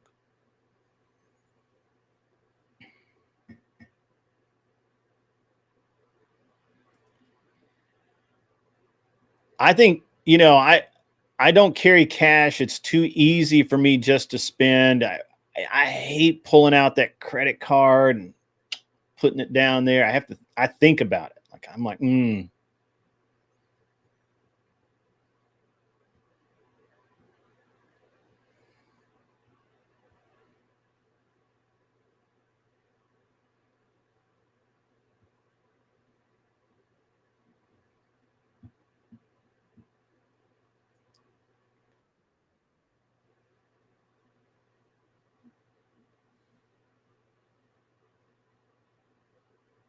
I just had an alert, but I don't see an alert.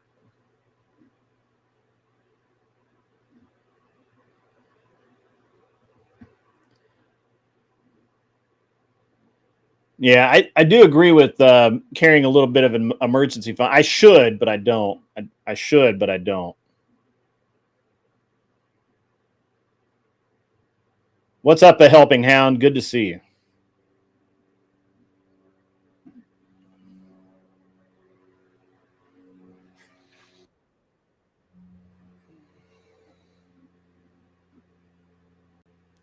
My buddy Anson Knowles. How are you, sir? Can't hear you.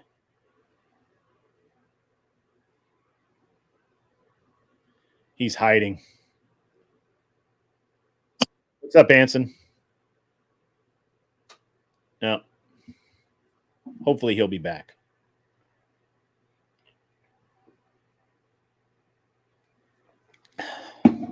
Been worried about Anson.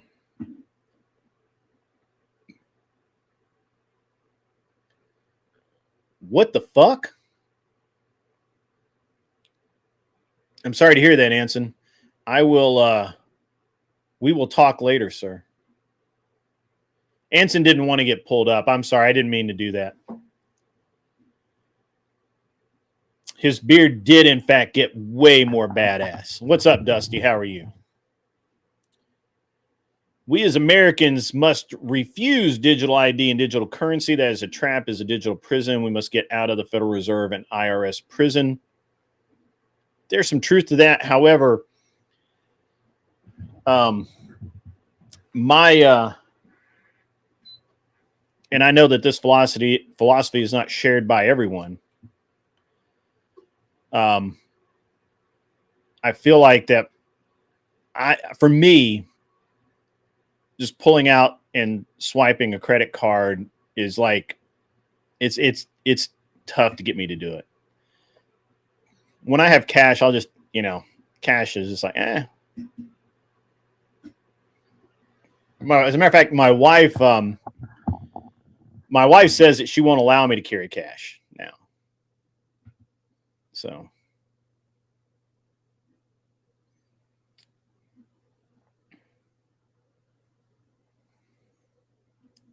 and I agree with that. And it's this thing that you should owe no credit cards. You should own credit cards. Here's the thing about cash. What I have found for most people, and I've looked I've read some studies on this. I've looked into some things. Um, for most people, if they break $100, it's gone. It's just gone. If and for most people, not everyone, but for most people, when we talk about spending money and um uh and where we spend money, I can almost um almost guarantee that when you pull out when I pull out my wallet and put that credit card down, it hurts. But with cash, it's just like, yeah, here we go. There's $20 or whatever. And I think that, and I think it's been proven multiple times that the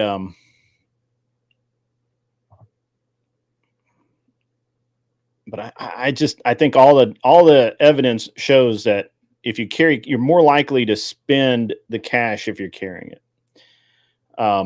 But without discipline, all of it is you're never gonna get anywhere. So I don't think we can avoid UBI eventually, but the tech moguls might agree to a hybrid system, which the states have a second non-centralized physical money source, like you could use both. I disagree. I think that if anything, people are moving. I think most people are trying to not deal with electronic funds anyway.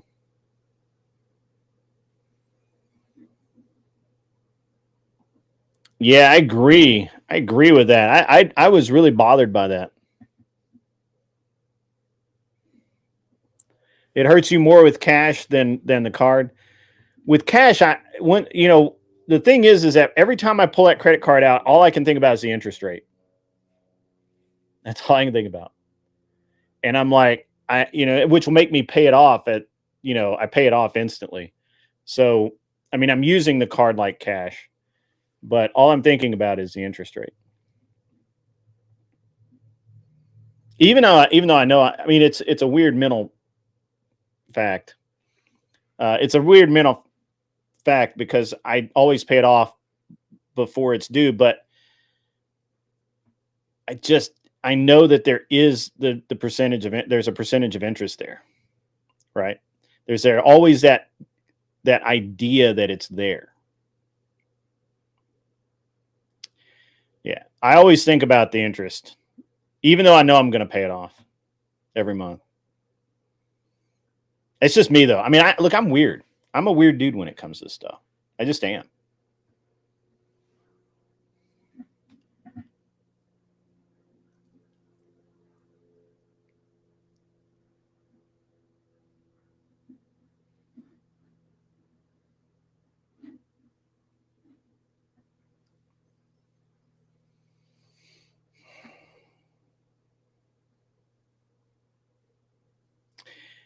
I don't judge you for that, smoking spaceman. I think that's an accurate thing. I think that's a not a well-rounded thing to do. I do too.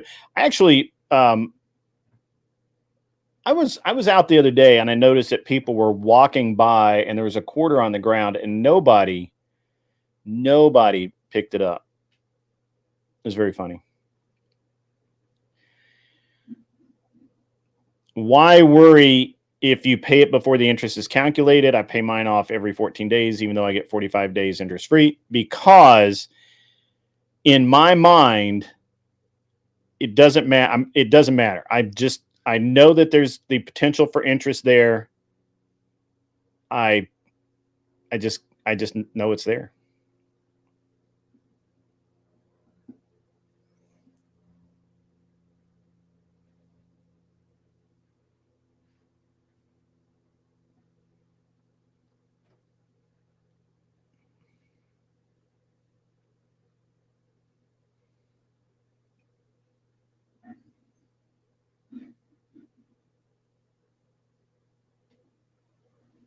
Clover Tech, if you want to jump up, I'll throw you the link. I guess for this last hour and a little over hour, we can have some. I can open it up a little bit.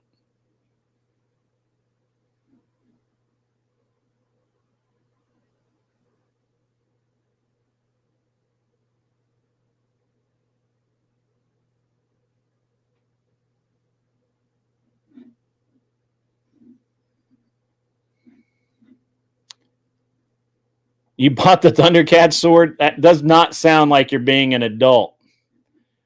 That kind of sounds like the opposite of being an adult, Wally.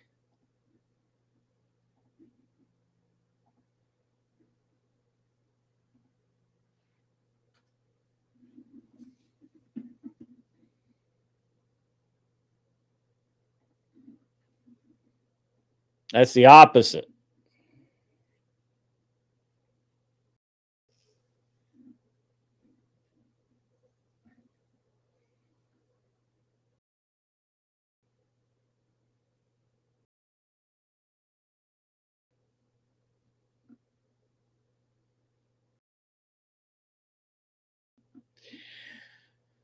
I don't have a problem with debt. I just have a problem with most people having debt.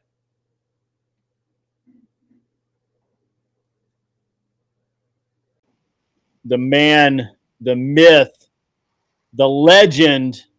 What up? How are you, man? I'm well. I am well.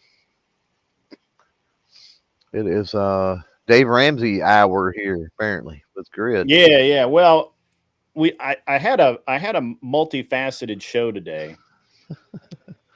And I had this moron on earlier, Nuxus, who was trying to claim or was trying to make the claim, which I think is insane.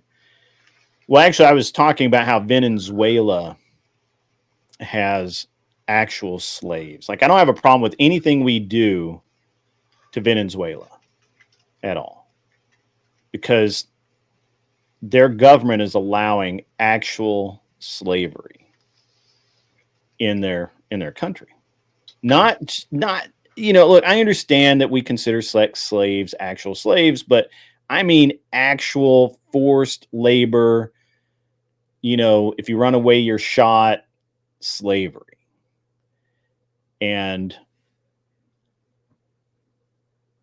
this guy was like, "You're wrong. You're making that up. It's in your head." I'm like, "No, bro. No. You're just not paying not paying attention. You're just not wanting to pay attention to the right stuff."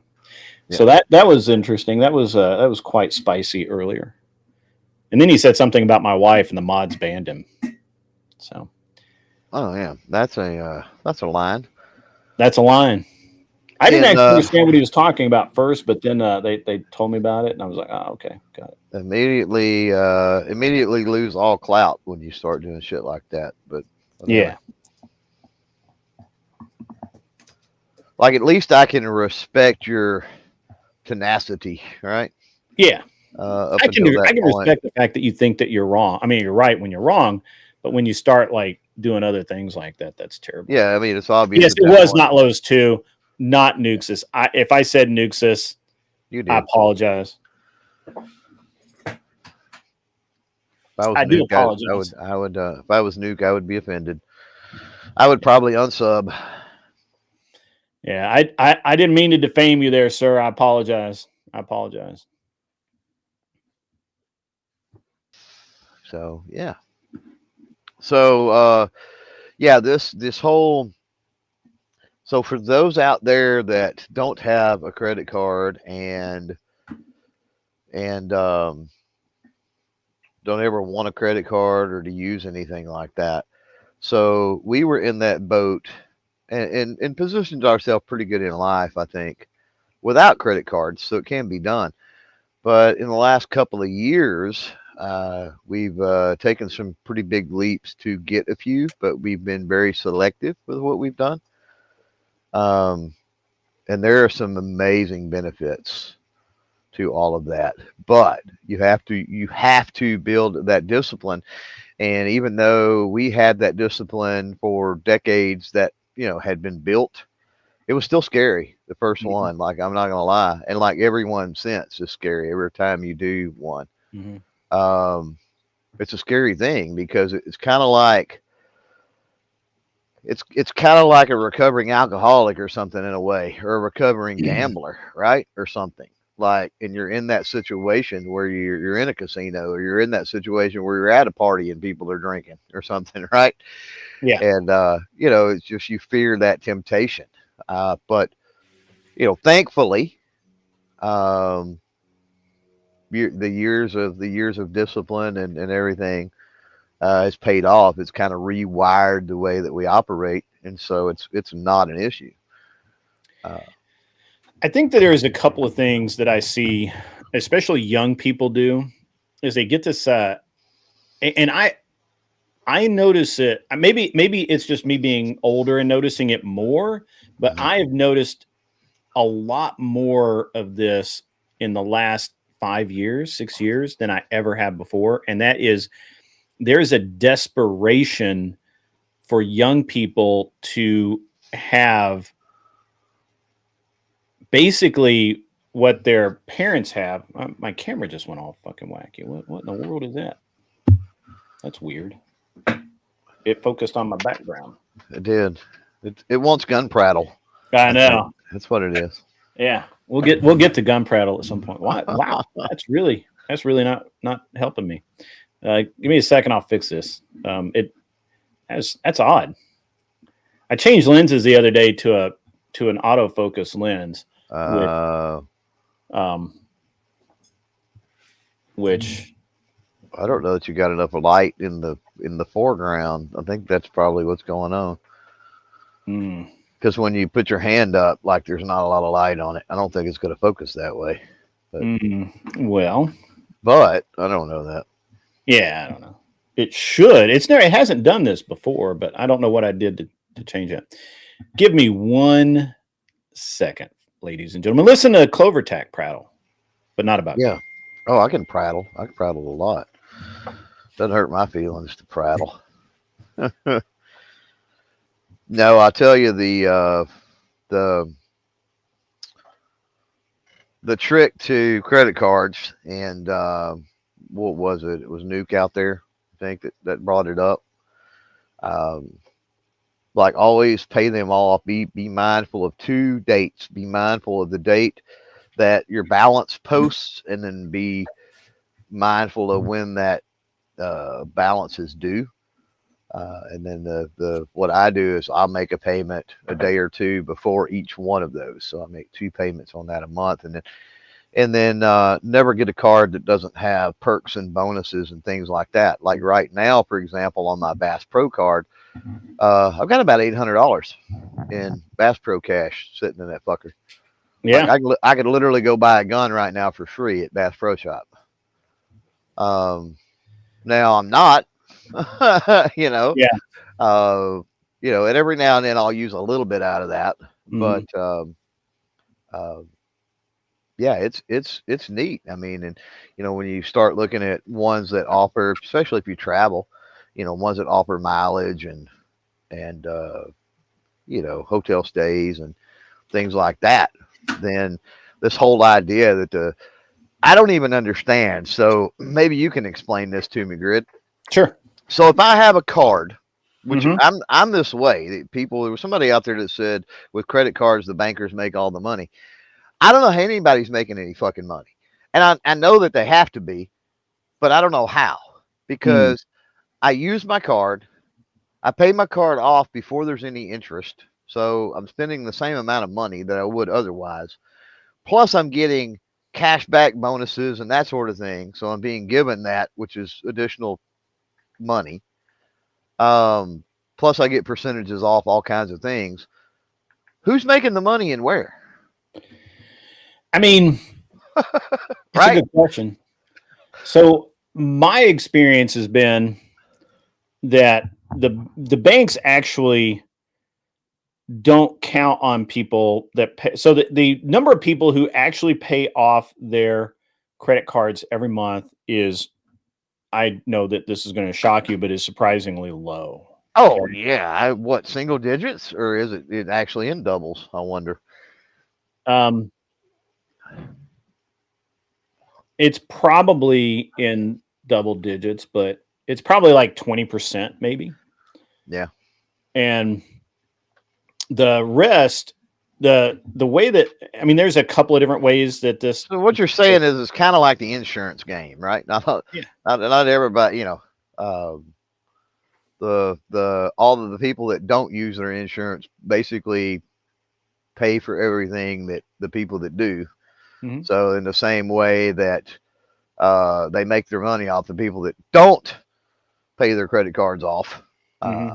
rather than the people that do. So, and that's a good position to be in, because that means they don't give a fuck whether or not they make any money off So of this it. gets complex if you really don't want the banks to make any money off of you. First of all, you're never going to stop the banks from making money off of you. That's just the way it is. Unless you literally put it in your mattress, and then you don't make any money. So once you get to a certain level of wealth, and it's not that high, it could be, you know, it doesn't have to be. Well, it depends on your lifestyle, right? No, I'm saying once you have a certain level of wealth, right? So like, let's just say that you are, let's say that you own a property and you sell it and you have $250,000 coming to you. And most people would put that into a bank and they would pay off a bunch of debt. That'd be a good plan for most people, but people who are trying to build wealth will do something a little different. And what they'll do is, first of all, they won't use a standard bank. They're going to use a private bank, right? They're going to use a I use a couple of credit unions here, which credit unions aren't a bad option, which but are pretty good, way better than regular banks. Yeah, but standard banks have a different rule set to follow. They are they're required by law to turn over information on you. Private banks don't. So, and generally, you're going to want to do that. You're going to want to use a private bank probably in another country, right? And those banks, you develop that relationship with a bank, and look, even if you only have 250 grand or 100 grand or whatever in the bank, still worth it, because when you need a loan or you're trying to build that wealth, these banks understand how to build wealth, how to maintain wealth, and it's in their interest to do so. Yep. Yeah. Commercial banks like First Bank or Nations Bank or US Bank or whoever the fuck, they have zero interest in helping you build wealth. Zero. They need you to be in debt. They need to live off their entire portfolio is based on the fact that the average individual is going to have a high credit limit,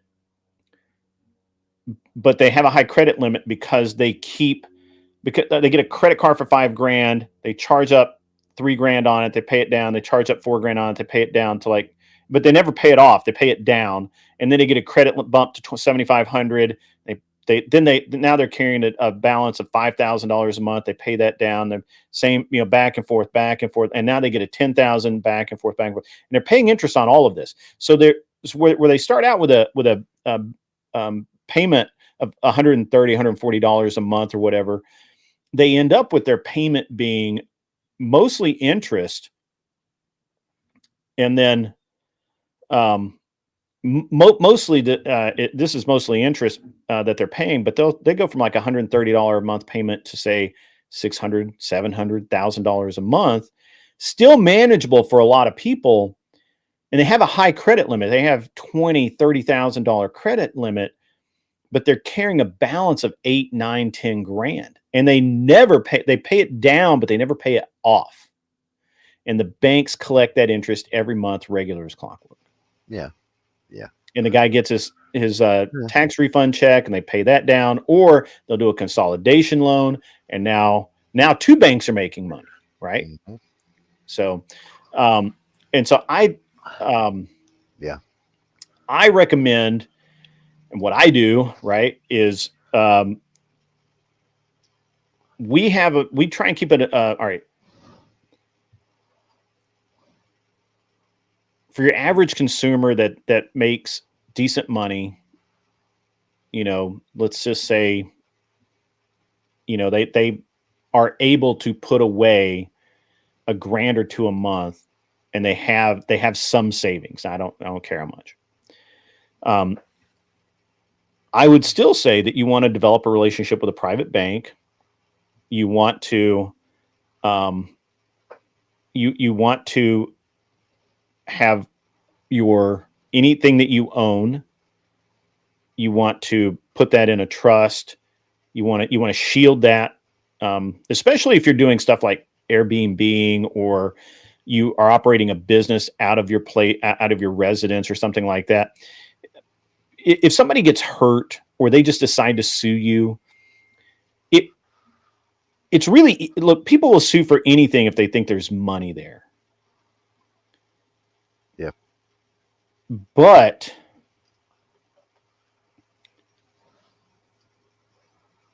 if a lawyer looks at your holdings and everything you own has had the equity stripped from it, then they won't come after you, because there's nothing for them to get. And this is something that I had to do a couple of years ago. So I had 2 properties that were completely paid off. We owned them free and clear, and we had very low debt on 2 others. Mm-hmm. And I was talking to one of the guys that looks at my accounts, and he said, "Hey, you understand the position you're in right now?" And I'm like, "Nope. Tell me, what do I not understand?" And he said, "Well, if somebody was to look at this, you've got roughly $1 million in equity that can be stripped out of these properties, that if someone sues you, they're going to come after you because they can get $1 million out of you. They know they can. You can't hide it." Mm-hmm. And of course, I went through why would anybody sue me? Right? But he was right. Goodwill is a scam, Smoking Spaceman. It is a scam. You're right about that. I'm sorry, I just noticed chat. So what I did was, we ended up stripping the equity out of a couple of the properties. We put that money into, we basically changed that money to cash, changed that cash into deposits into a bank that does not, that is exceedingly hard to penetrate. Mm-hmm. Exceedingly. And so if a lawyer tries to come after me, they're never going to know how much money I have. The bank won't even admit I have an account there. There's no court in the United States that can compel them to admit that I have an account there.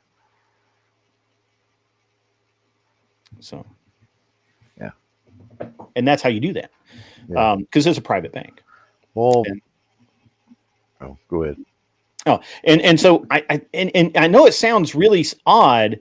This sounds like Madoff stuff, right? Like really like Trump should be doing this, right? And Trump does do this. Sure. But I don't care if you only have 30 grand that you've saved since high school. Somebody will come at you for that 30 grand. Uh-huh. Yeah.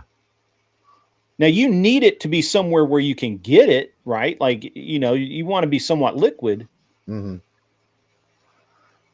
but you need to learn. You need to protect yourself as much as possible in today's age. Right.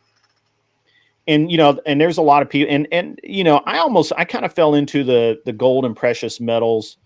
Kind of, I almost fell off that leap. I almost took that leap, and I think that there's some you should invest. You should put some money in it. It's worth it. Yeah, However, absolutely. easily stolen, easily never found. So I kind of I limit my exposure on that. Yeah, you And need a good security plan for all of that. For yeah, sure. yeah. You got to really think ahead because Yeah. especially if you act like you have or you talk about it a lot or whatever. Yeah. I do like gold as an investment for sure. I like precious metals as an investment. Not right now. I think they're very high right now. And if I were to advise someone, I would be dumping gold probably. If it goes back up, I would. I've been more so into silver for a long time myself. I've done a lot of homework, or at least I did, 20 years ago.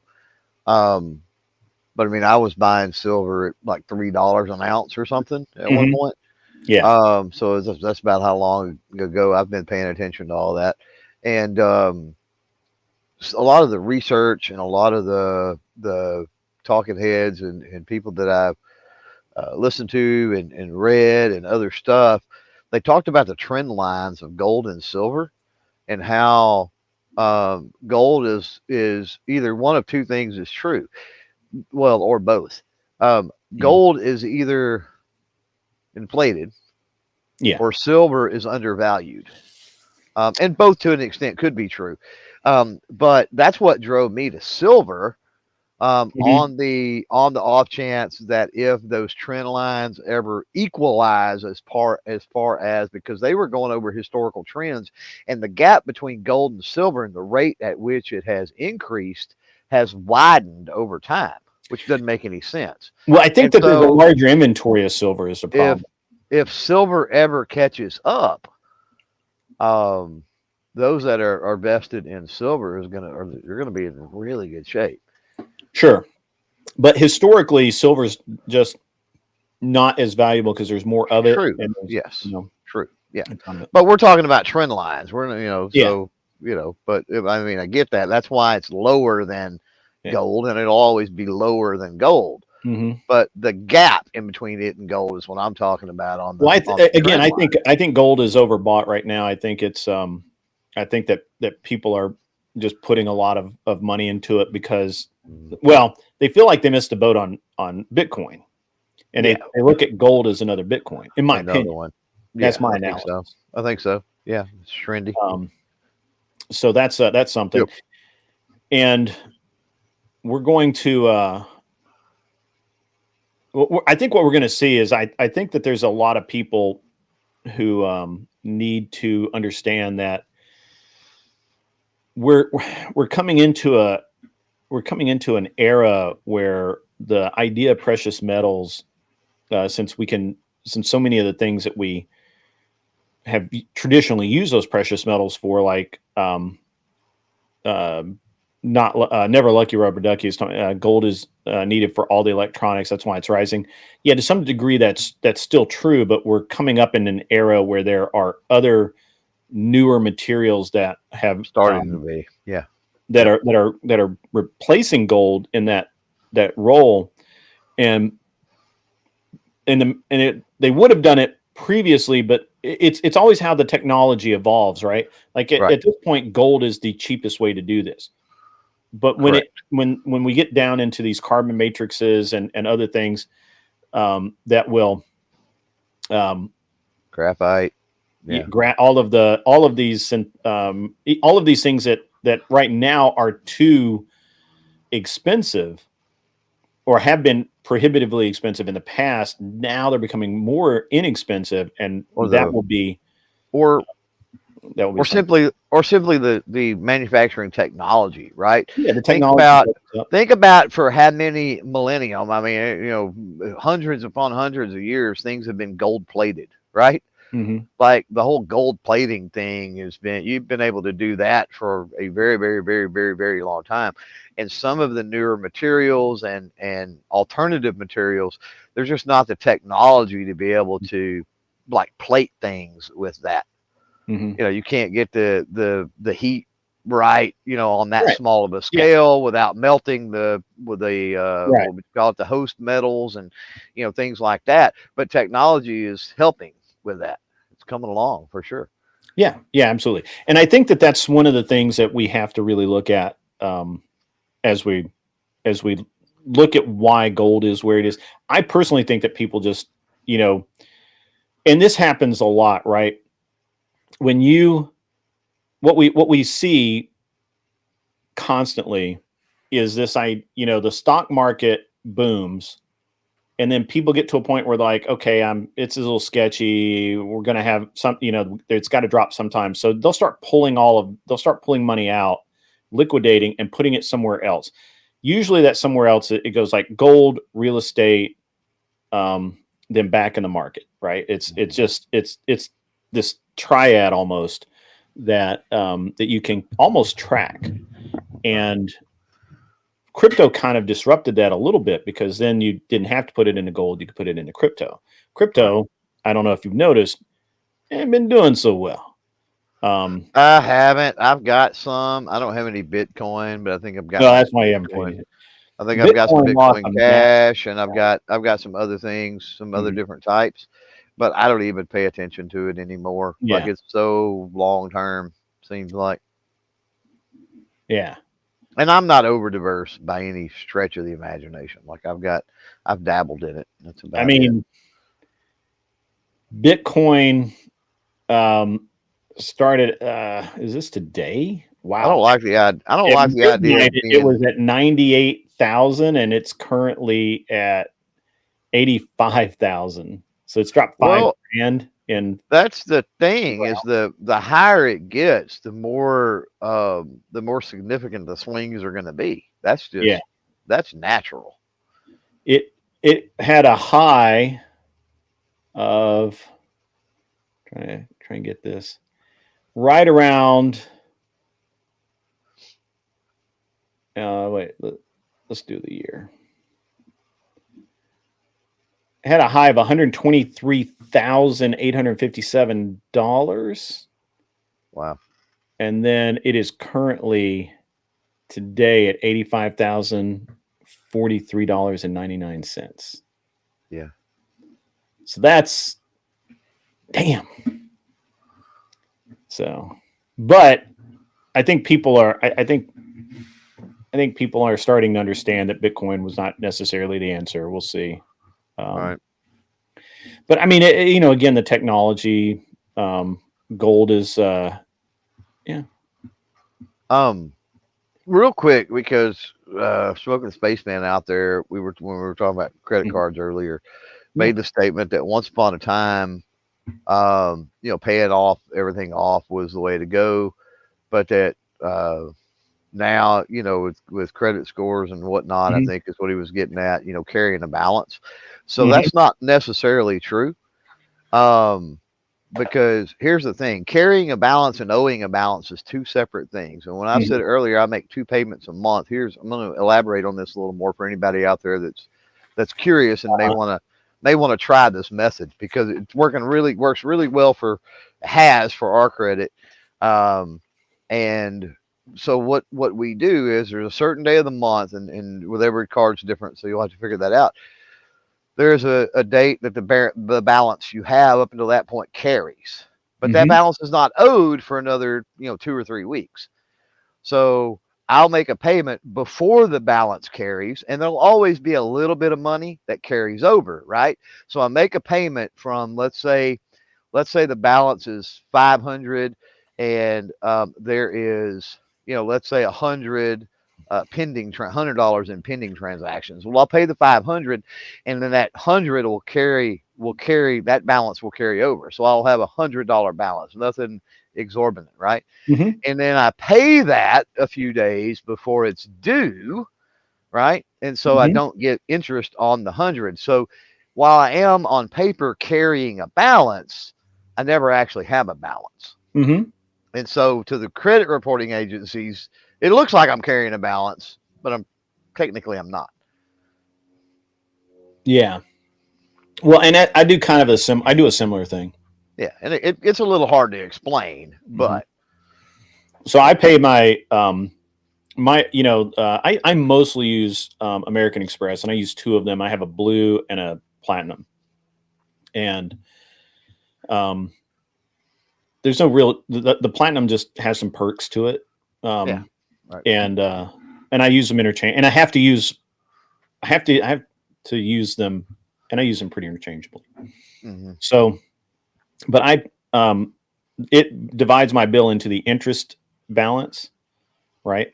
Right. That I'm about to pay interest on, and the non-interest balance, and I'll pay the interest balance first, and then Yes. Right. the second one later. I do that pretty much the You same got way. to know how they work, man. So many people, and nowadays, any place you go, Hmm. um, it's like, oh, apply for our credit card, we'll give you 20% off, or some crap, Hmm. and they don't really explain all the ins and outs and everything with it. And I will say this is with the cards that we do have, which is very few. Um, like they probably were annoyed with me at all the questions I want and documentation to Hmm. prove that the answers that I wanted um, before I applied or signed up for everything. Like I wanted to know when due dates were, how the interest is calculated. Are there any extra fees on top of anything? All that good stuff. And to Smoking Spaceman, who says he's pretty much in a no credit stance, we were that way for a long time, except for dealing, and that's why we dealt with credit unions, is they work a little differently. Um, they work it's more off of a board, and as long as the board knows you and you've always been in good standing with them, really doesn't matter. Hmm. They make the final decision.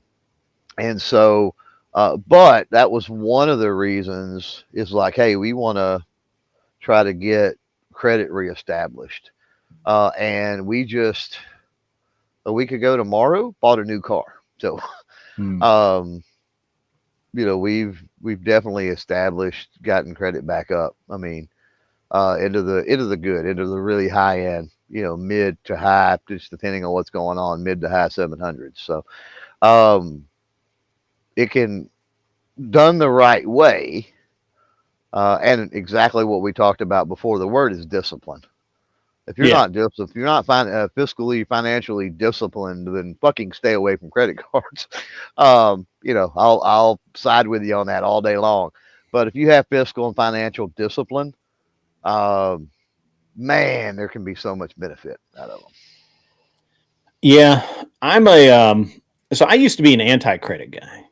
I'm going to tell you how anti-credit I was. Well, So, me too. Me too. So what I said for probably 2 decades, I've completely stayed away from it. oh, dude, and my wife and I are both kind of this way. Um, we've changed the past, um, 6 years or so, 7 years. So back in 2017, 18, I think it's 2018. I went to go buy a car. I hadn't bought a new car in a while. I hadn't bought a used car in a while on credit. I'd paid cash for everything.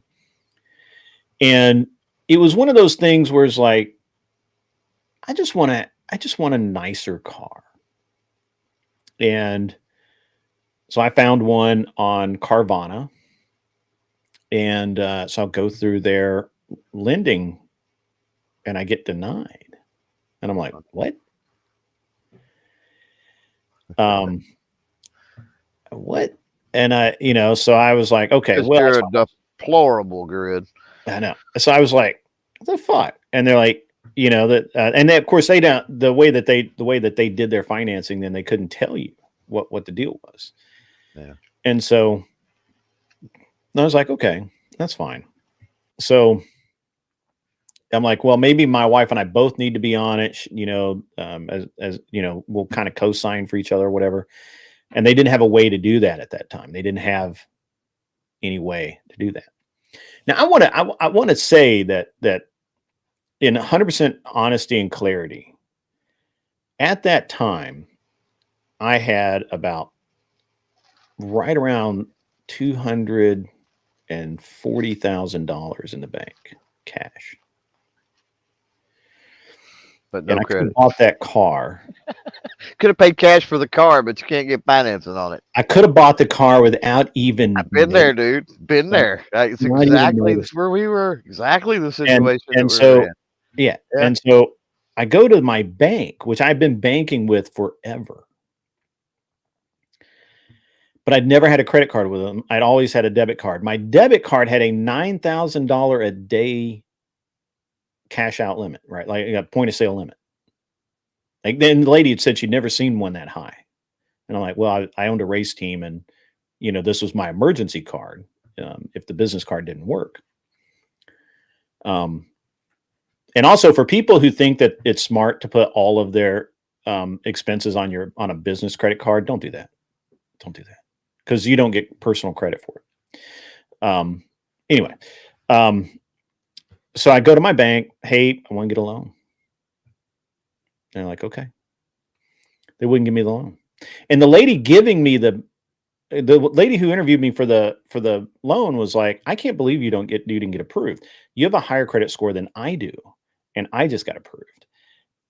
And it was all because I didn't have enough credit accounts because I didn't use credit cards, and I didn't have any credit age at all. So we pay cash for everything. Right. Yeah. And the only thing on my record was a mortgage. That's it. I just didn't use credit. So at that point, Yep. I was like, all right, we got to fix this shit. And so got a credit card and then, and did some other things to actually have a higher credit score. Yeah, it's just here's what's My credit crazy. score wasn't bad. The problem wasn't that my credit score was bad. Your It was number that- wasn't bad. It was what was in the report. Is what Yeah, you're it was just saying. I didn't have There a credit. wasn't enough in the Yeah, it was just a very empty folder. Right. And so, Yep. And you fast forward today and it's, yeah.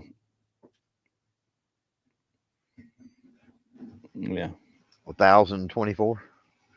Sorry. I said it's 1,024 now.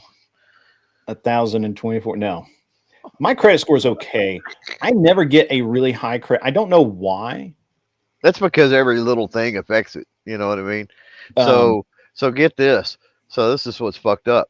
So we ended up having to use it was telling how I pay the cards off, right? So we ended up having to, semi kind of emergency come up, right? And so ended up with nearly $1,000 that I had to put on the card.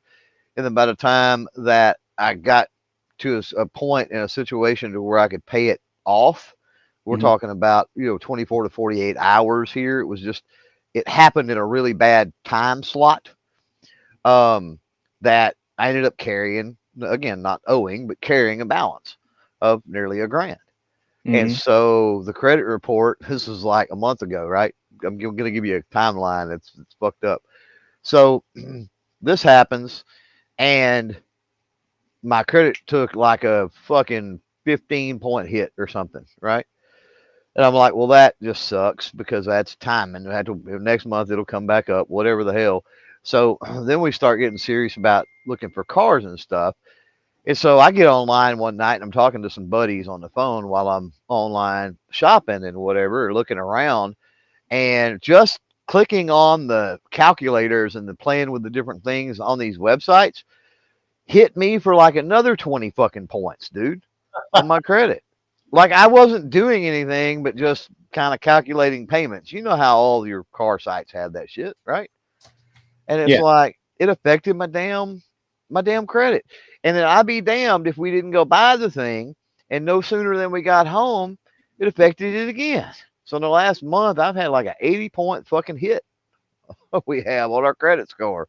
Average finally and became a member. Damn. And ain't done shit. We ain't done nothing and took a 80-point hit. So it's super fluid. You can't. I actually too much about it. I want to read this. I want to tell you something similar. Did I finish building the Mini Cooper for my wife? Yes, but she doesn't like it because it's too loud. so I have another. Obviously, I ended up with 3 of them, so I'm doing another one for her, and we'll get it done. But yeah, Avarice finally became a member. Welcome, Avarice. Good to have you in the chat. You was a member, now you are twice. Maybe, I don't know. So I have a equally kind of funny story similar to that. We were looking at buying businesses and all of that, and so I've had no hard credit inquiries like in forever. As a matter of fact, when I Right. pulled my report at one point, and there hadn't been any, they'd all fallen off so long ago. And the so we did one application for the actual business loan for the to buy a business, and it knocked me down an amazing amount on my score. Like, I couldn't believe it. I was really shocked. So I couldn't even believe how bad it was, just to have that one credit inquiry. Somehow it didn't renew. I'm sorry. I didn't do that. I've seen that. I've seen that repeatedly with things, because I've had people that have popped up that have, said, what is it, rejoin or something, when you're looking at your dashboard and you're like, why the fuck is all these people? And so, like, yeah, they'll just get kicked off. So interestingly enough, I did put a new exhaust. So the first exhaust I had on it was way too loud. Like, it was insanely loud. So I changed to a new one, and it's better. So she'll at least ride in it. And she doesn't hate it. But I did, so it's a supercharged car. So I put I changed the pulley out to give it more boost. It's got air filters, and it's got a header now, and instead of an exhaust, and instead of a cast iron exhaust manifold, and a bigger intercooler, all that kind of stuff. So it's sprightly. It's a sprightly little car. It's angry. I really like it. I actually drive it more than anybody. Like, I drove it to I actually drove it to DebateCon rather than drive my truck again or drive the Jaguar. But it was a lot of fun. It is a fun car to drive. It just it rips the front wheels off of it because it's just front wheel drive, and it's just it's a lot of fun. So, and now that's and it whines. It's got that supercharger whine, and I love that. I love that a lot. It's really cool. The other one I have is turbocharged, and both of the other ones I have are turbocharged, and they are they're fine. They're gonna. I'm actually putting that one. Should be putting that one together this week, and we'll see how that works out. But yeah, you don't get notices for the lives anymore, huh? So what you probably have to do is you have to unsubscribe and resubscribe, so it resets it in YouTube. YouTube has been weird for a while now, like that. So yeah, they don't work off of a subscriber. I mean, subscriber notification model anymore. Yeah, I don't know. I actually they haven't for years. I rarely ever get notifications from people I like. I haven't in many years. I don't know why. Mikey Balls is up in the house. Good to see you. Hey, by the way, everybody, a couple of things. First of all, for anyone that doesn't know, Trippy Cast is in the hospital, or he was in the hospital last night. He's very, very sick. He was. They were giving him IV treatments, and think he's going to be okay, but keep him in your prayers. Second thing, the Anson Knowles is back. If he has had some personal tragedy in his life, he's dealing with it. He's fine. He's fine. But he is dealing with some personal tragedy. So if you can keep him in your prayers, that'd be awesome. Really, really mean a lot to me. I can't tell anybody what happened with Anson. I don't know what happened with Trippy Cast. I think he just got really sick, and and he ended up in the hospital. I myself, the other night, guys, when I was online or when I was live the other night, I actually got bit by a spider. I got a spider bit me twice on my back, and Did you get superpowers? I did not. My wife was like, "I can't believe you didn't get superpowers." Damn it! And, all I got were like 2 big red welts on my back from that. Yeah, that sucks. That ain't worth it. It ain't worth it, man. So I like Trippy a lot, actually. Yeah. But yeah, so I got Spider-Man grid. Yeah, I know. I mean, that would be cool, but no, it wasn't radioactive. It's just a regular spider. Bit the shit out of me live. I was on air. I was like, and I remember I picked up something. I don't know what it was, and I tried to because I felt something on my back, and I thought I thought it was just itching me a little bit, and I tried to scrape it off. I forget what I picked up to do it with, and it I thought I poked myself, but apparently it was a spider biting me. Do you know what it was? No, I have no idea. Probably a wolf spider, something like that. Something. I mean, if it was a black widow, it was a very weak black widow because I had 2 bites and they're already almost gone. That or a recluse, either one. Recluse, usually you get the black welts where because its venom's necrotic. Yeah, I mean a widow or a recluse is not going to get on you typically. Like you're going to have to be like digging through. That's why I think it was the wolf. I think it was a wolf. I think that because it's warm in here, or it was warm in here. I think the spider was in here because it was warm, and it just fell on my back or something. I wasn't paying attention.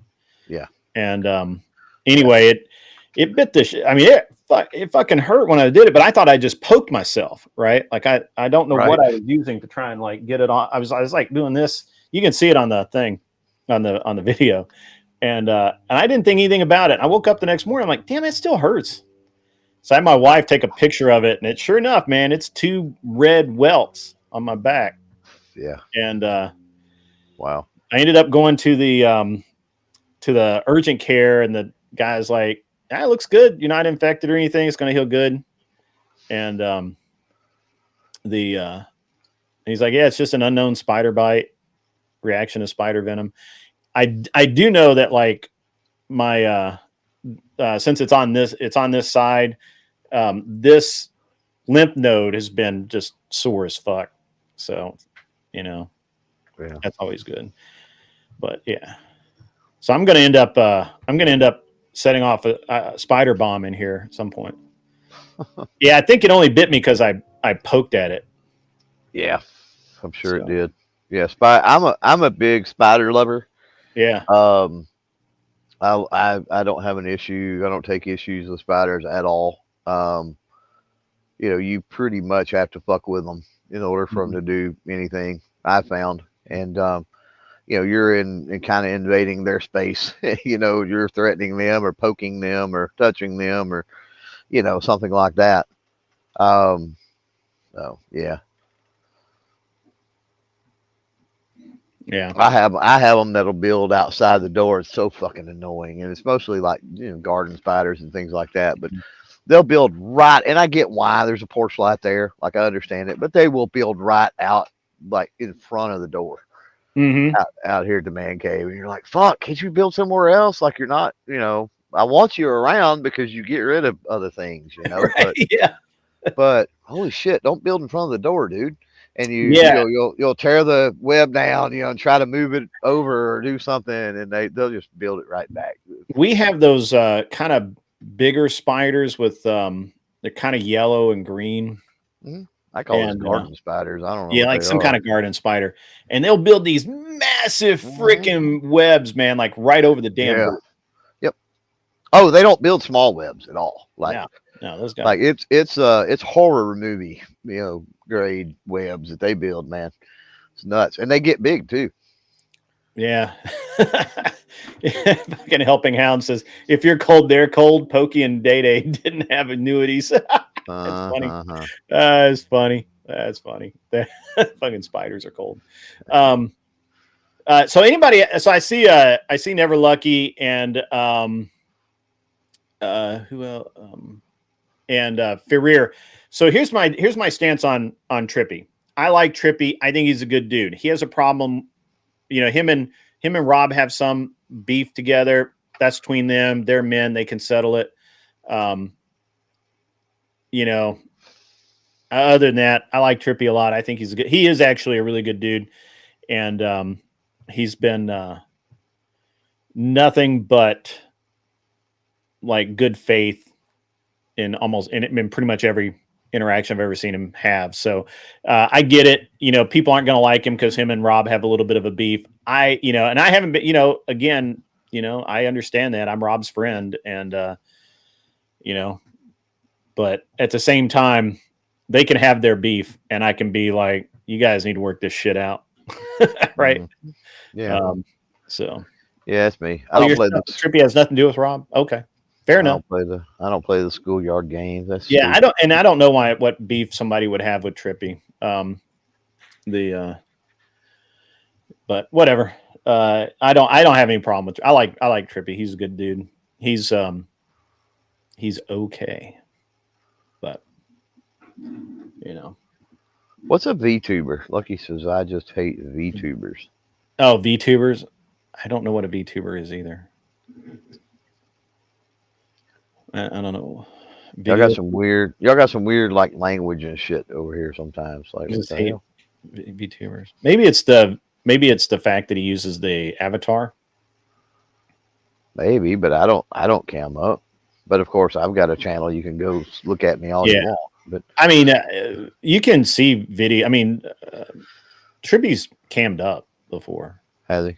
Virtual YouTuber. I got you. Yeah, I got it. Okay. Yeah. I don't think he's intending to be an ICP juggalo, though. He's just a clown. Maybe you guys should ask him about that because I don't know what he is. So, yeah, it's all good. And I'm not trying to. Yeah, I'm just saying. I'm just putting my point of view out there that I've never had a bad interaction with Trippy. Yeah. And I don't even think Rob's unhappy with him, to be honest. VTubers are people who cultivate a following of children, then keep them through adulthood. I don't think Trippy does that. That's interesting. Trippy's an interesting dude, though. Hmm. Anyway, enough about Trippy. He's not here. He's in the hospital. Trippy's not here, man. Yeah, Dave's not here. So let's talk some. Let's talk some gun prattle. Oh shit. First, let me say goodbye to all the viewers out there Yeah, because I know you fuckers are gonna leave because 30 minutes left. Let's you ain't got the balls to hang around for gun prattle. Yeah, stand by. I got something here. Let me throw this up there. Uh-oh. Maybe I can. Technology. I really love technology. Oh shit.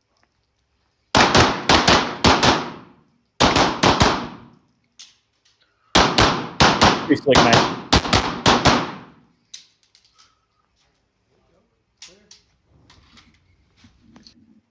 They need to put some music in with that. I do.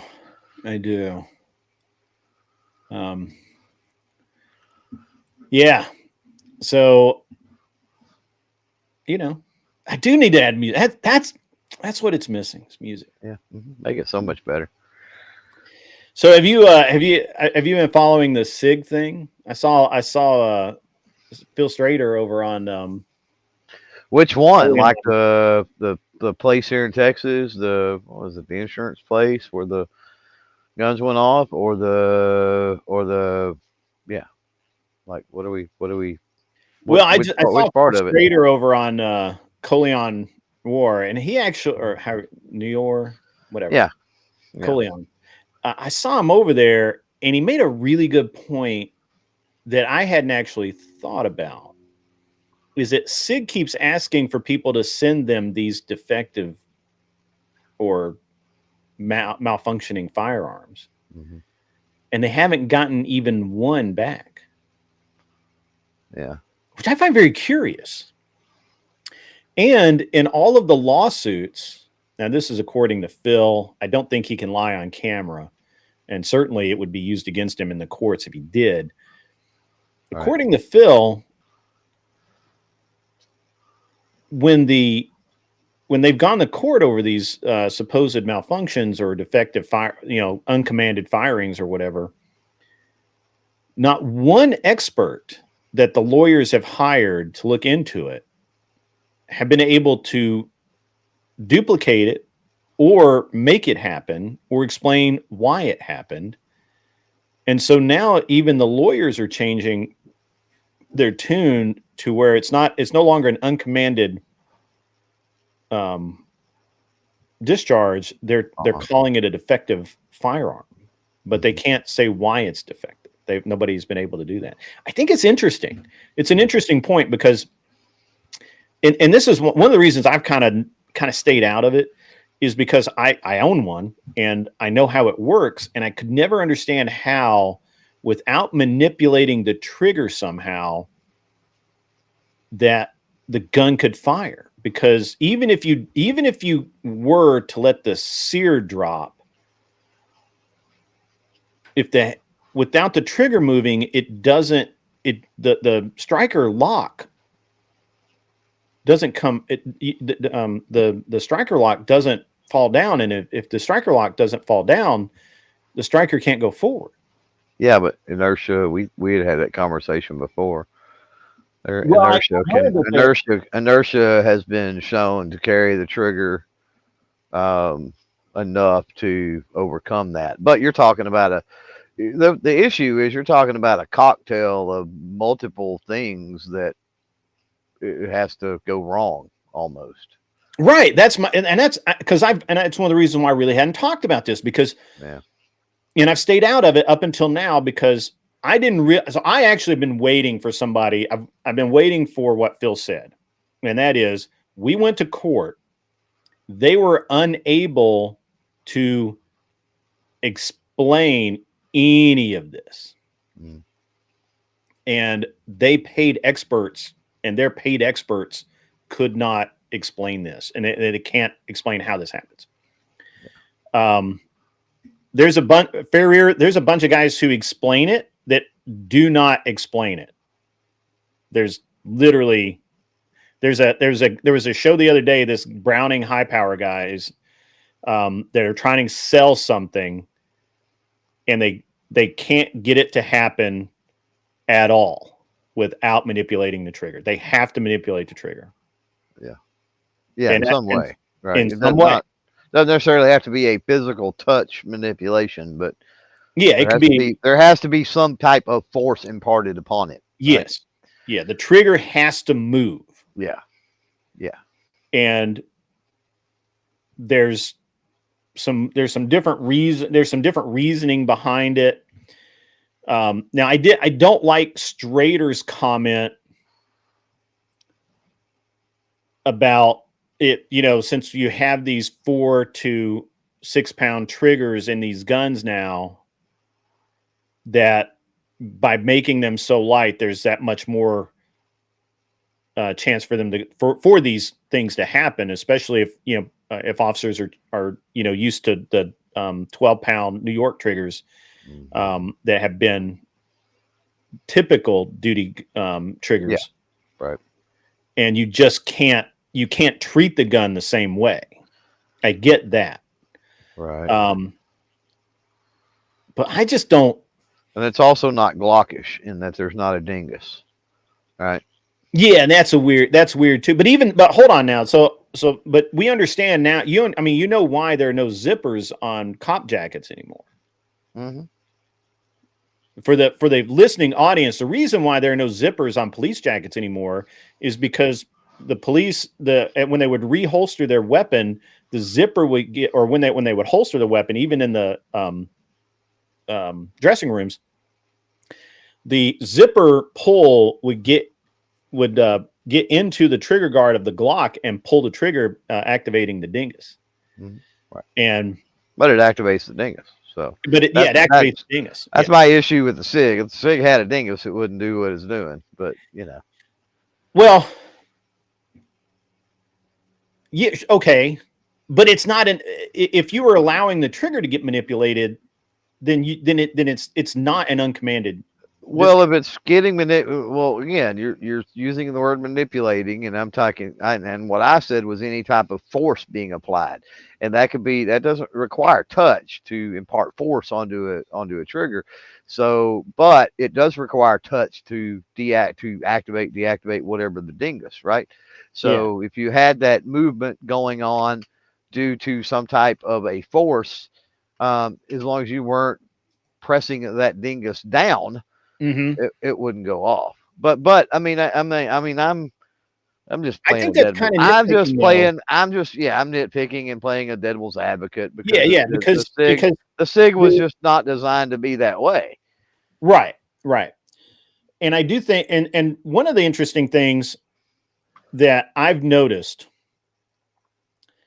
is how many of these uncommanded discharges happen when the gun's being manipulated in some way, whether it's getting out of the car and getting pushed on by the car door. Oh man, my camera did that again. Mm-hmm. Why does it keep here? Wait. Yeah. Yep. Or cops are really bad to lean on their firearm and different. Yeah, they put their hand on the damn grip all the damn time. Or their elbow. They Yeah. put their elbows on there. I've seen that a Mhm. bunch of times. So, Yeah. Hey, we need to address an elephant in the room up there with James. I'm just saying. I'm sorry. Am I missing chat? Well, just real quick, but James said, "I like guns, but they're so expensive." LOL. So, you're not looking in the right place because there's a ton of sub $200 decent firearms out there. So, Oh yeah. price is not an excuse. Just saying. Yeah, I guess. I don't know why my camera's being so weird today. I don't know what I've done. I've done something. It's all right. I'll fix it again. But I mean, It's not even. I don't even know where it's focusing now because it's not look like it's on the background now. So that's weird. Yeah, that's the wrong button. Who knows? Yeah. All right. Just give me a second. I'll fix it. But I just think that there's always a manipulation involved, and so I can't fault the firearm for that. I've seen a couple of instances that were not, like the one where all the cops are kind of standing in the foyer or the whatever it might be, and like that one wasn't touching anything, and they're all standing around, and he just like turns around or bends over or does something, and it goes off, and you're like, wow, okay, that's weird. Yeah, but he pushes on something pushes on the gun. I mean, something might, but I believe like that's in the holster too. Well, it could be. It could have been. It could have been. So I have a couple of problems with what I've seen so far, and I would love people. I would love the answers. I don't think I'll ever get them, but I would love it. Why is it that we're talking about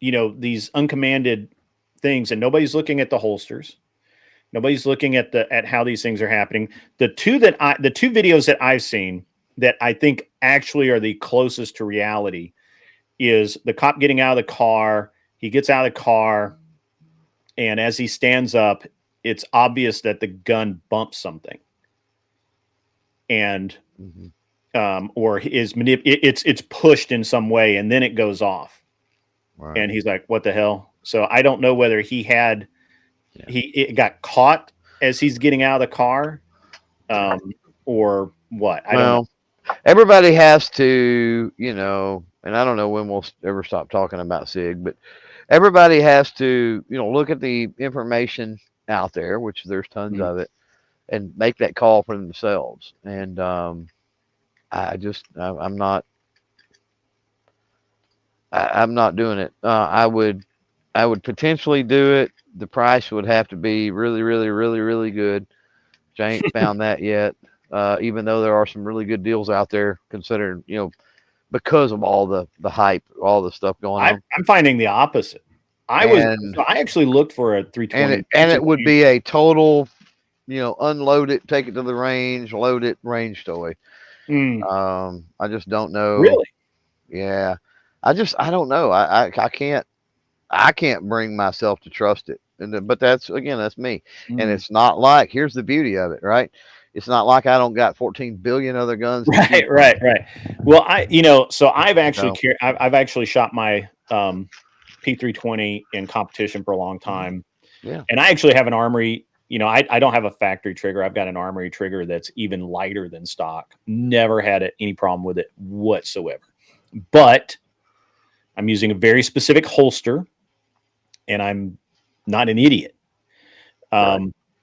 Now, what bothers me about this is the two most credible videos that I've seen. The cop getting out of the car. There's obviously something that pushes or pulls or tugs or there's something that happens with a gun when he gets out. That's obvious. The second video is the cop walking out of because you can clearly see that he did not just put the gun in the holster, but you can see that his hand is on the gun as it discharges. So I have to think that it's twisted in the holster somehow, or there's something, you know, he's trying to push it deeper or something like that. And so those are the two most credible I've seen as like could be, you know, just something happened.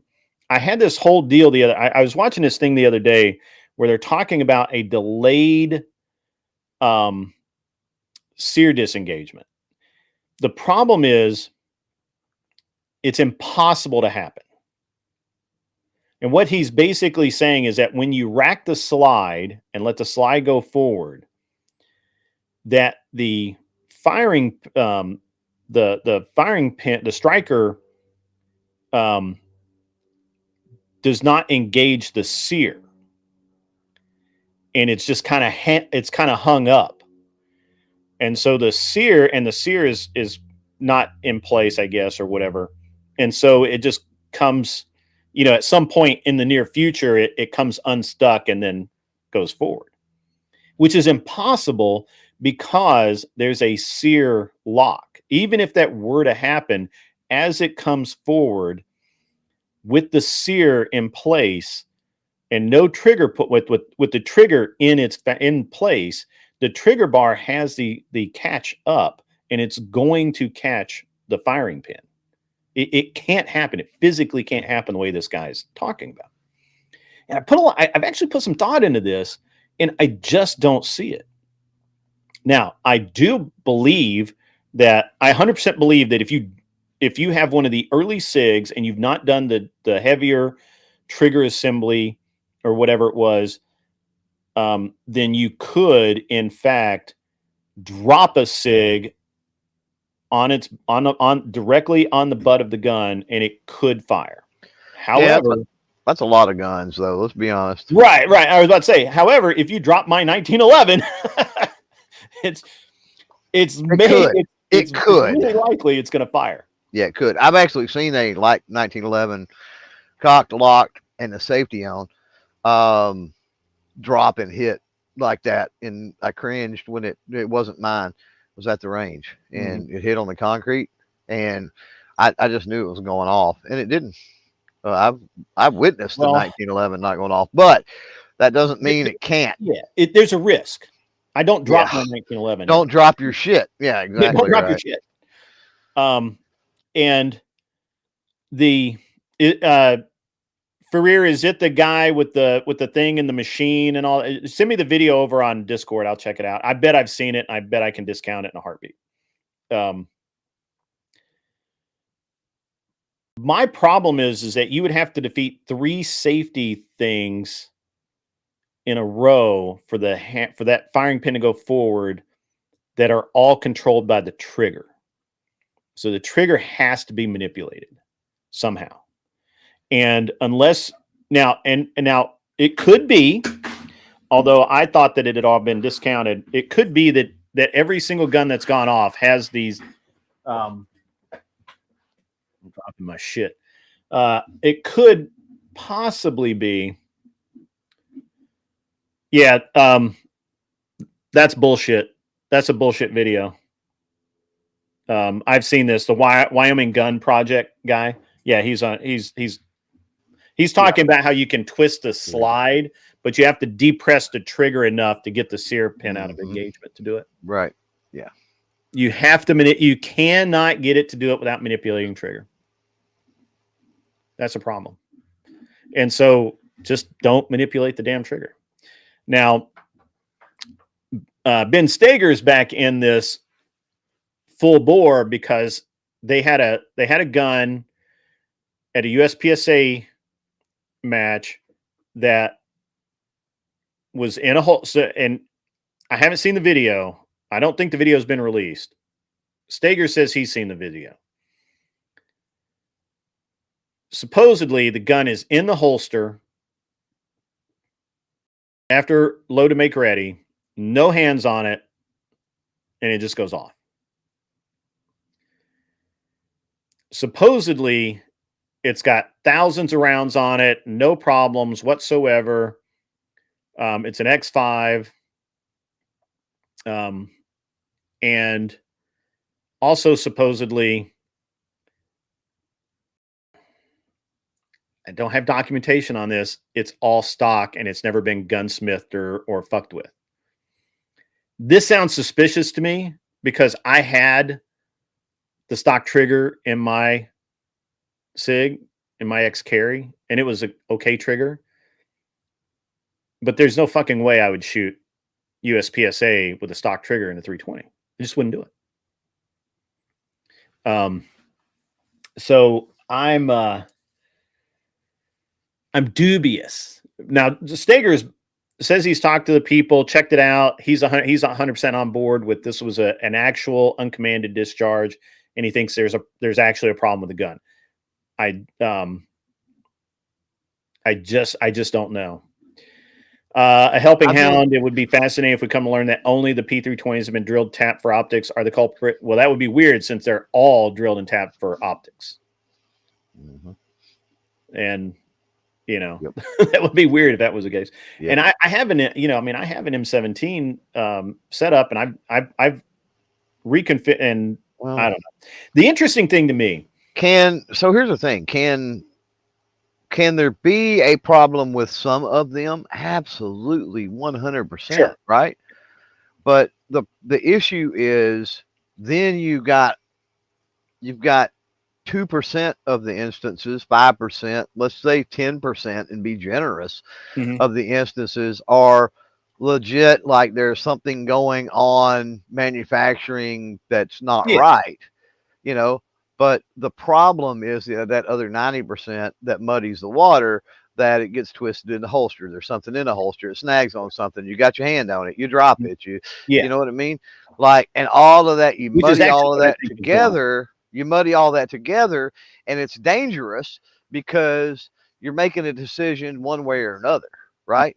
Either you're in the camp of, SIGs don't have a problem when they very well, some of them could, and you're rolling the 10% gamble every time, or you're scrapping the whole thing over just 10%. Like either way is not good. So here's where this is kind of my stance. And when I talk to guys with your stance, right? SIG apparently has tried to get a hold of guns that have malfunctioned. Nobody sent them one. Nobody. SIG's asked for it back. They will pay the freight back. It's odd to me that nobody has given them a malfunctioning gun. Well, probably because they paid money for it. They're like, you're not getting my $700,000-$800,000 gun like without sending me, you know. No, I mean we're talking about a Cop 320 is like $300, $400. Well, this is true. And it's not even. And if it's department owned, why don't they just send it back? They've got plenty of them. Well, they did. So a lot of them have sent things back. Not according to Strader. According to Strader, they've never gotten a single gun that has malfunctioned back. Well, that's a fucking that they say malfunctioned. Right? They've never gotten a gun from an uncommanded discharge back. Now, okay, so I know for a fact that's a lie, because if you look at what happened in, was it Austin, San Antonio, whatever, with the UAA or whatever insurance or whatever, USAA or whatever it was, insurance place down there with the security guards, and it was more than one. Those went to SIG, and there's documentation where they went to SIG. So after those incidents happened, were they uncommanded discharges, or were they when they had the? Well, the people claim the officers claim they did, the witnesses claim they were, but SIG is saying that there was nothing wrong. So that's the controversy, right? Was there something intentional or not? But it was multiple. And ask him for clarification, because in Coleon's video, and I mean this is like 3 days ago. He doesn't care. I'm not Coleon. He ain't gonna give me the time of day. You know, I don't know. I see him on the range every once in a while. He's shooting PCSL nationals. Well, fucking yeah, there you go. That needs to be your first guest on the new podcast. Then there you go. Problem solved. Yeah, I would. It'd be hilarious. But the thing is, though, is when they had the drop safety thing, they got the guns back. They fixed them. They fixed them for free. Send your gun in. They fixed it and they sent it back to you. Yeah. Right. And so if they had a history of just saying, nah, I don't want to do it. Like Glock never admitted they had a problem, and everybody ended up just fucking fixing it themselves. Yeah. Well, let's be fair with a Glock. It takes like 2 minutes and it costs $5. So why would I waste the time? Why would I waste the time sending it in? Sure. But the SIG, to be honest, that particular the drop thing, that was a good opportunity to just put a different fucking trigger in it to start with and be done. Like why? But I don't think it's the trigger. I don't think it's. I've heard the theories that it's the trigger is too light, but those triggers should have already been changed, because that was part of the drop safety. No, I thought I was talking about the drop safety. I'm talking about then. That's what I was talking about. Like then there was a lot of people. Did. There was a lot of people.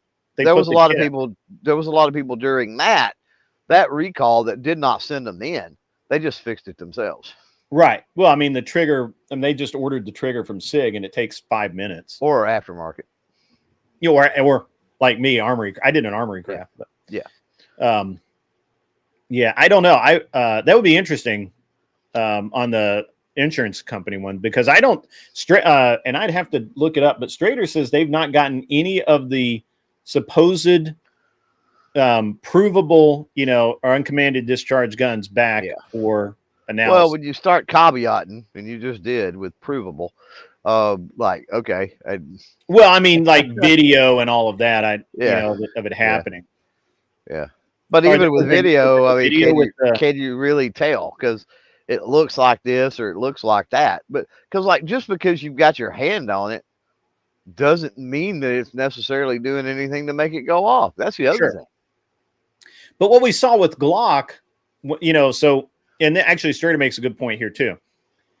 What we saw with Glock was we had things going on, like cops were getting their keys caught in the trigger guards as they were reholstering. They were getting the strings and all the belt gear the cops carry.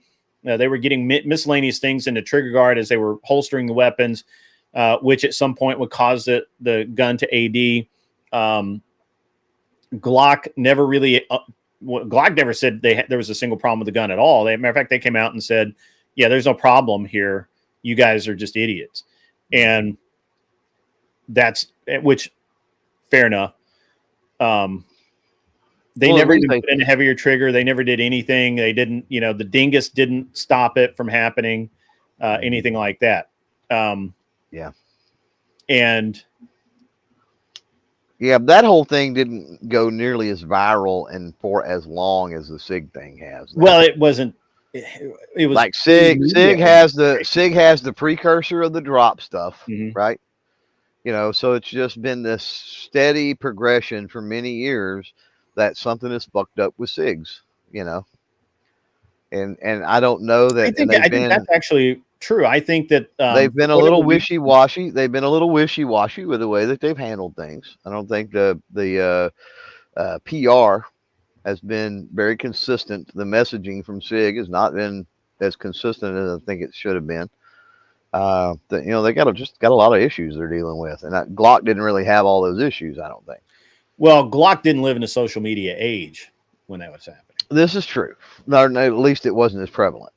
Yeah. And Glock did exactly ignore it. I mean, they never issued a statement about any of the NDs. As a matter of fact, to this day, I kind of looked into this because I just don't believe things right out of the gate. So I looked into it, and as of now, SIG has the least number of ADs, NDs of any other service pistol. That's because nobody's shooting them anymore. No, no, that's not true. And that includes in the military, right? Like even the military, they're not having the ADs and NDs. I think that's because the training's better. I'm not going to say that's because of the pistol at all. Very well could be. Yeah. But it's interesting that people have more ADs and NDs with Glocks than they do the SIG, especially since the SIG has, in theory, a lighter trigger than the Glocks. Now, I don't know. I think that most police officers buy their Glocks over the counter with the blue discount, but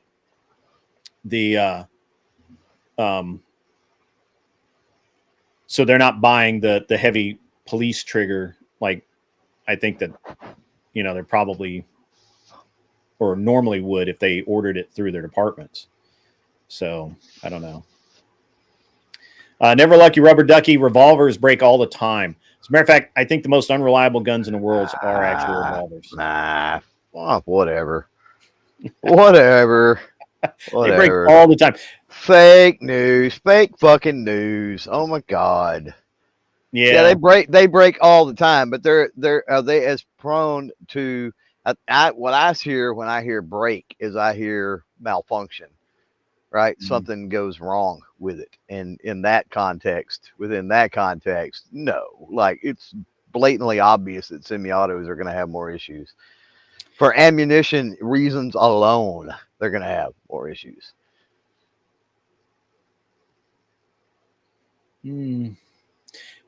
I just don't like revolvers. I have some, and you don't have to like revolvers to understand. I like them. I have them, but I've had them malfunction. And by malfunction, I mean that's like me saying I don't love Porsche. I know, right? Like, okay, that don't mean shit. That don't mean shit. That just means that you like Porsche and I don't. I think that I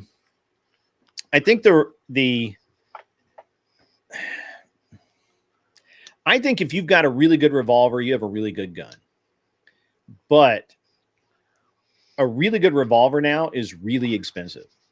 And most I would agree. So when I said earlier, when James out there and he was talking about guns being expensive, and I'm like, there's a lot of really, really good handguns. There are in that sub 200 range. Mm-hmm. To get into a good revolver, I mean, you're probably going to go minimum. I would say you're going to spend is probably pushing $4,000, if not $5,000. Really? Because I think the cheapest good Minimum. revolver I can think of is like an SP 101, and they're pushing $600 now. Yeah, there's some solid stuff closer to that 4.5, $500-ish range now. Yeah. I just so I had and this is I'm not picking on this manufacturer. I'm just using them as an example. I had an Arms Corps Rock Island 38 out of the box. It never shot right. Don't know why. Didn't know why. What was it? Not a revolver. Got 38. What was it? 38 revolver. What was it? The Rock Island? Arms Corps Rock Island. Yeah, that's one of the worst, bro. Fuck. So I never could because I've got Rock Island semi-autos and they work fucking legend. They're awesome. They're older though, aren't they? They're older, aren't they? What's that? Are they older? Or are they the newer stuff? I have both old and new Rock Islands. Are the The older revolver stuff? was old. The revolver I got in 2000. Yeah, no, the Rock Island or the Arm Corps, the imported revolvers, they sucked ass. They were terrible. So Terrible. The time what ended up being the problem was the cylinder timing was just ever so slightly off. Mhm. So it was impacting the forcing cone weird, and it just you would think that with 4 inches of barrel it would have enough. Okay, yeah, but let me tell you what their problem was. I'll tell you straight up what their problem was quality control. Because they sent me. This has been years ago now, and I ain't worked with them since, and probably because they didn't get a very glowing review because I relayed the problems with it. But I wasn't ugly about it. But hey, I had this problem, and here's what I had to do, and it was a brand new gun. And so it's been 4 or 5 years ago, easily now. But the A22s come out, the stainless ones, and which were supposed to be better than the ones you were talking about. The ones you were talking about, I believe, were made in the Philippines. These were made they moved the A series to the Czech Republic, which traditionally builds better stuff. They normally build really good guns. And anyway, the cylinder stop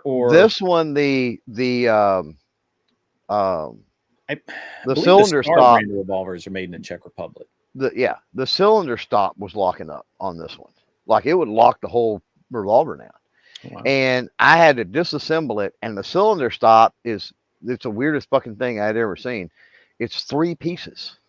It's a cylinder stop, a plunger, it's 4 pieces. It's a cylinder stop, a plunger, a pin, and a spring. And what I ended up having to do was disassemble that, which took some really tiny punches, by the way.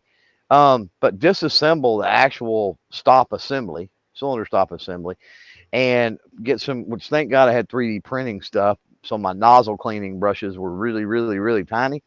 Right. And I had to get up there and clean the channel and clean all of that out, put it all back together, and it was fine. But that's 100% a quality control fucking problem. Yeah.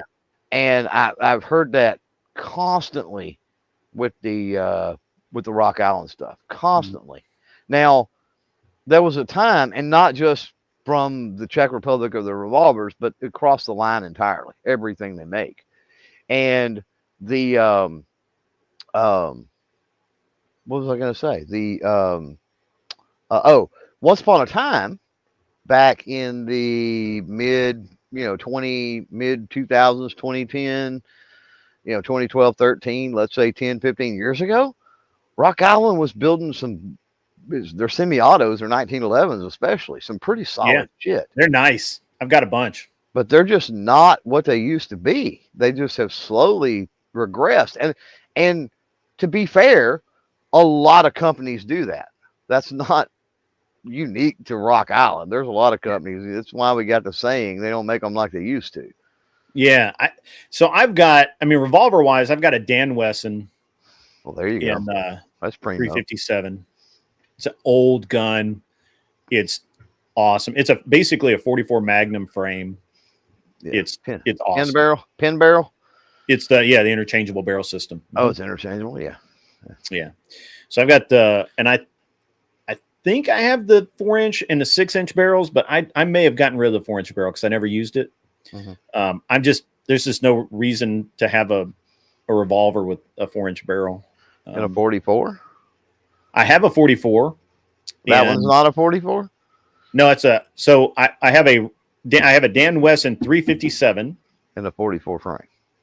Well, I believe that all of them were basically a 44 frame Okay. because it's a 44 sized frame. Like it's Yeah. a beefy Upsized. damn gun. It's an upsized frame. Yeah. Yeah, it's a beefy damn gun. Yeah. And I love that gun. It's really nice. And then I have a Ruger Vaquero, not Vaquero, Blackhawk Blackhawk. Yeah. in 44 Magnum. Regular Blackhawk, old school Blackhawk, or Super new Blackhawk? Oh, a super believe. Blackhawk. I believe it's a Super Blackhawk. I'll go look. It's just sitting in my display case. I've never shot it. It's never been shot to my Well, knowledge. shame on you, fucker. I actually just the other day, I took my Colt. I don't like revolvers, even though I got them that I've never fucking went and shot to know if I enjoy shooting them or not. That's how much I don't. So I actually got my Colt 1911 Gold Cup, stainless steel, beautiful, badass 45. Matter of fact, I have the video of it. I'll have to put some music to it so we can play it. But I actually shot it for the first time at the range day I went that I took the guys to Nice. at the Glock store. Nice. And, Helping out there is talking about the traits. Oh, what's that? the TRR8s. Yeah, They're freaking sweet. I agree. And then I've got two 22 revolvers. I have an original Ruger 3-screw Single revolver that was never sent back and updated to the sliding block safety. Good. So mine's original. Good. And I have a EAA version of that exact same gun. I swear, I think the parts will interchange. I have the EA version of that gun with the 22 Magnum cylinder as well. So I shoot 22 and 22 mag out of that. And I have another. I think I've got another revolver, but I'd have to go look. I can't remember what they called that one. Well, I don't. I've got the box. I'll go find it. I don't remember what they called that one now. Yeah, but I need to go through it. But I have got guns that I just haven't. I mean, I still have them in their cases that I haven't even looked at in like ever. I've got a. I'm that way too. You know, I try to take anything that I get that is not pretty obvious that it needs to become a safe queen, because there are a few of those that happen, or that is antique to the point that, you know, I really don't want to shoot it very much, if at all. I want to make sure it functions, but outside of that, but I'm the same way. I've got so much that has been. I've got things that I'm sure it's been 20 years since I've shot them. You know. Yeah. I've got a. Yeah, I don't have that many revolvers. I've had a few revolvers over the years. I had an SP 101. I liked it. I think they're great guns. That's the revolver. If you're going to buy a revolver, SP 101 loaded up with some 38 plus Ps, you're golden. Even if you want, you can shoot 357 Magnums out of it, but the 38s are just much easier to shoot. Even the plus P. Open Down says I had a really nice S&W from 71, traded it because it was only 38 special. I regret it. So here's the thing about your S&Ws, the Model 10s, the Model 15s. Those are things that have been around since the late 1800s. They're still in production. And you can find them all the time at really good prices. Yeah. Really good prices. So while I understand regretting it, that is definitely something you could replace if you wanted to. Yeah. I have a Smith & Wesson 38-2, which is a semi-auto single stack 9mm with a decocker, and it is literally a 70s B-movie gun. I swear to God, it's got that deep blue. It's got the wood, you know, the classic walnut grips. 38 or 58? believe it's 38 or 39. I forget what model number. I believe it's model 38. Mm. I believe so.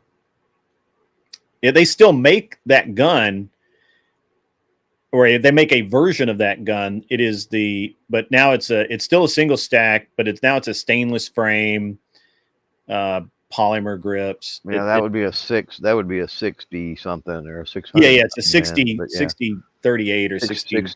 60 38 or a 68 or a something. Yeah. Probably a 638, probably. Yeah. I had a double stack Smith & Wesson back in the day. I believe it was a 5906 is what it was called. It was an aluminum framed, stainless slide.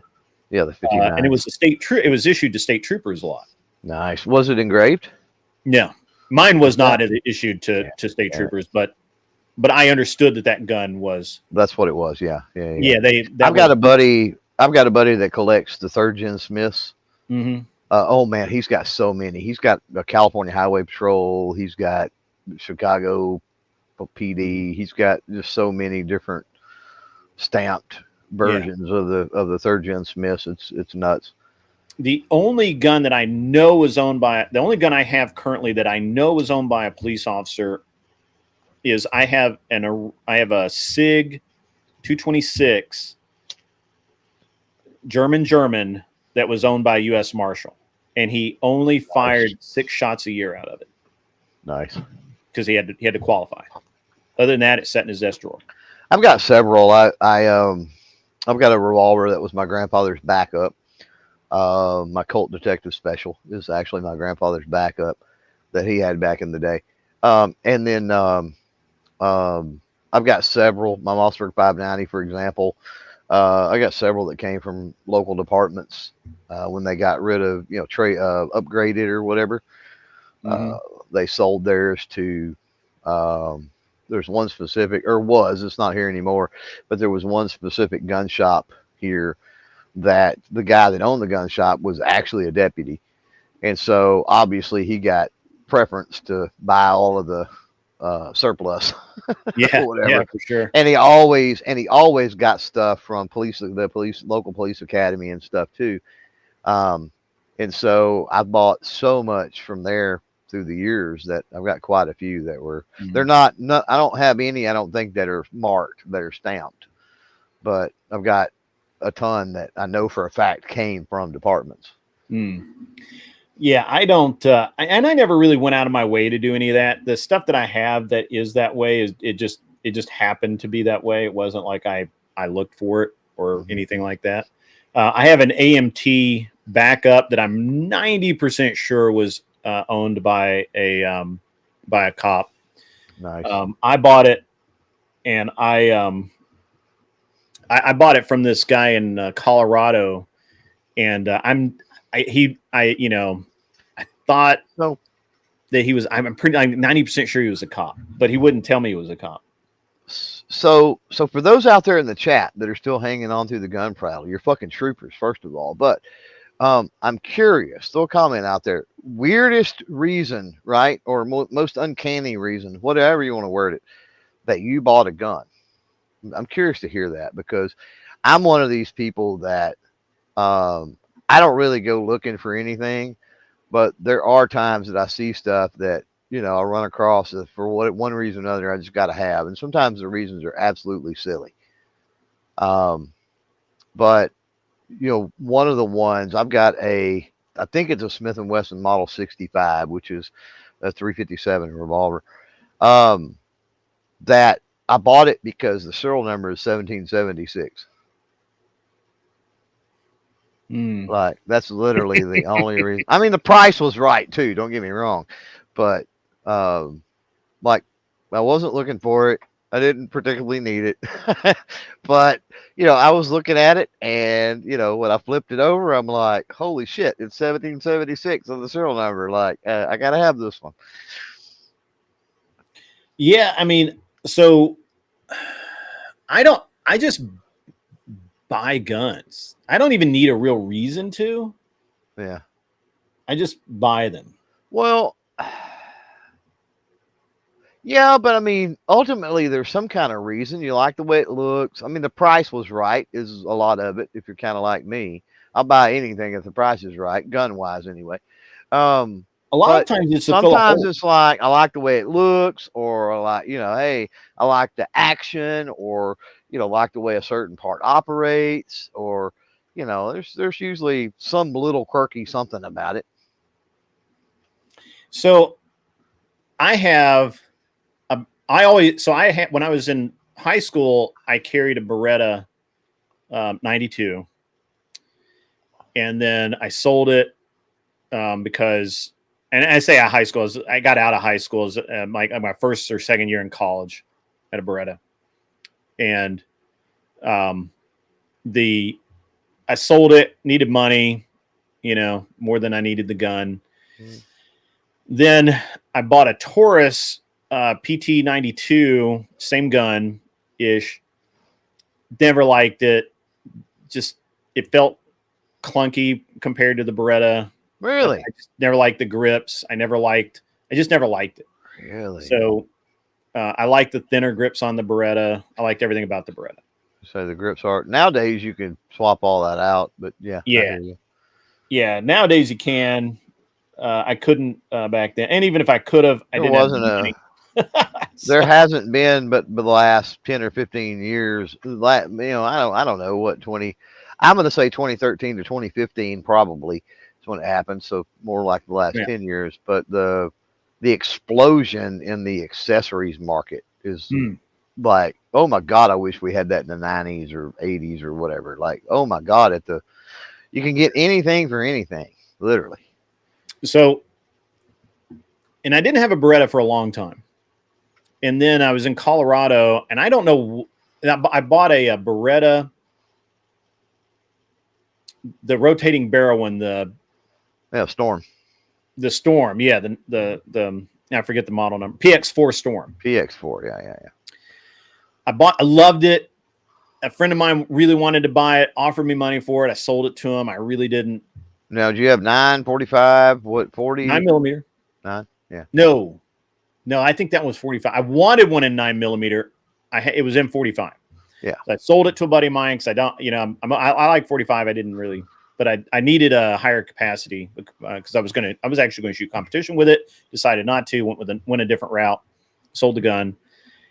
Immediately regretted it, and then go down and a few months later, I'm just searching arms list as that's what I do in my spare time. Mm-hmm. And a guy's got a new inbox, never fired M9 that he bought through the Air Force on the PX. He's in the Air Force. He bought it at the PX, and he's just like, I've had this for 2 years. I've never fired it. I want to sell it. Standard version or one of the commemorative? Standard Beretta Gotcha. 92. Okay. Yeah. Or an M9. M9, yeah. And so I go down. It is what he says it is. It's not technically an M9 because it's not military issue, but it's got the It's a civilian pick M9. rail. It's marked M9, right?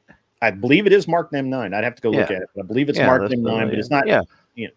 And It's not it's the civilian M9. It's, came with 2 California 9mm mags or 10 round mags. Yeah. And heresy. But paid him and he gave me a great deal on it. Bought it.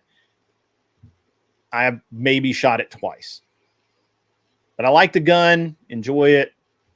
Once I get a shoulder holster for it, I'll go back to Miami Vice style and we'll be rolling.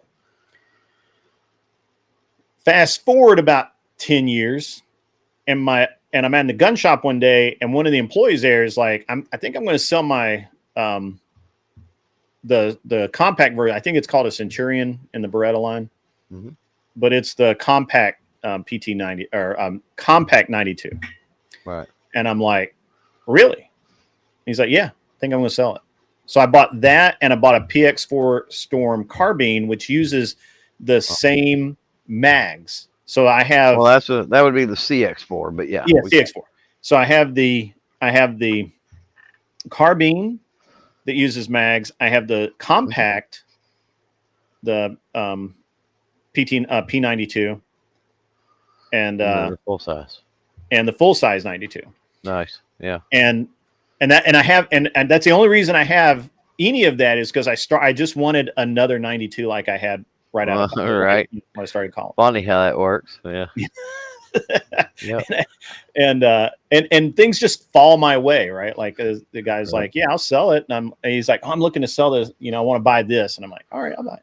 The same way I got the P10C. I love the P10C, but I would never buy one new. I just didn't like it, and I didn't like it enough, and they were expensive. I'm like, I'll never buy. It's whatever. I like it. I just don't like it enough. One of the guys that worked at the gun shop came in one day and he's like, I really want to change to a Glock over my P10. And he loved the P10C. And I'm like, really? I've got a Glock. I got a Glock 19. I'll trade you right now. I don't even like that gun. Besides, it's a Glock. They're dime a dozen. Like, right. Yeah. Yeah. Who cares? It's pretty easy to find a deal on a Glock. Yeah. Yeah. If you can't find a deal on a Glock, you ain't trying. And so I was literally like, yeah, man, I'll trade you this 19. And he's like, deal. And he gave me the tier 1 holster.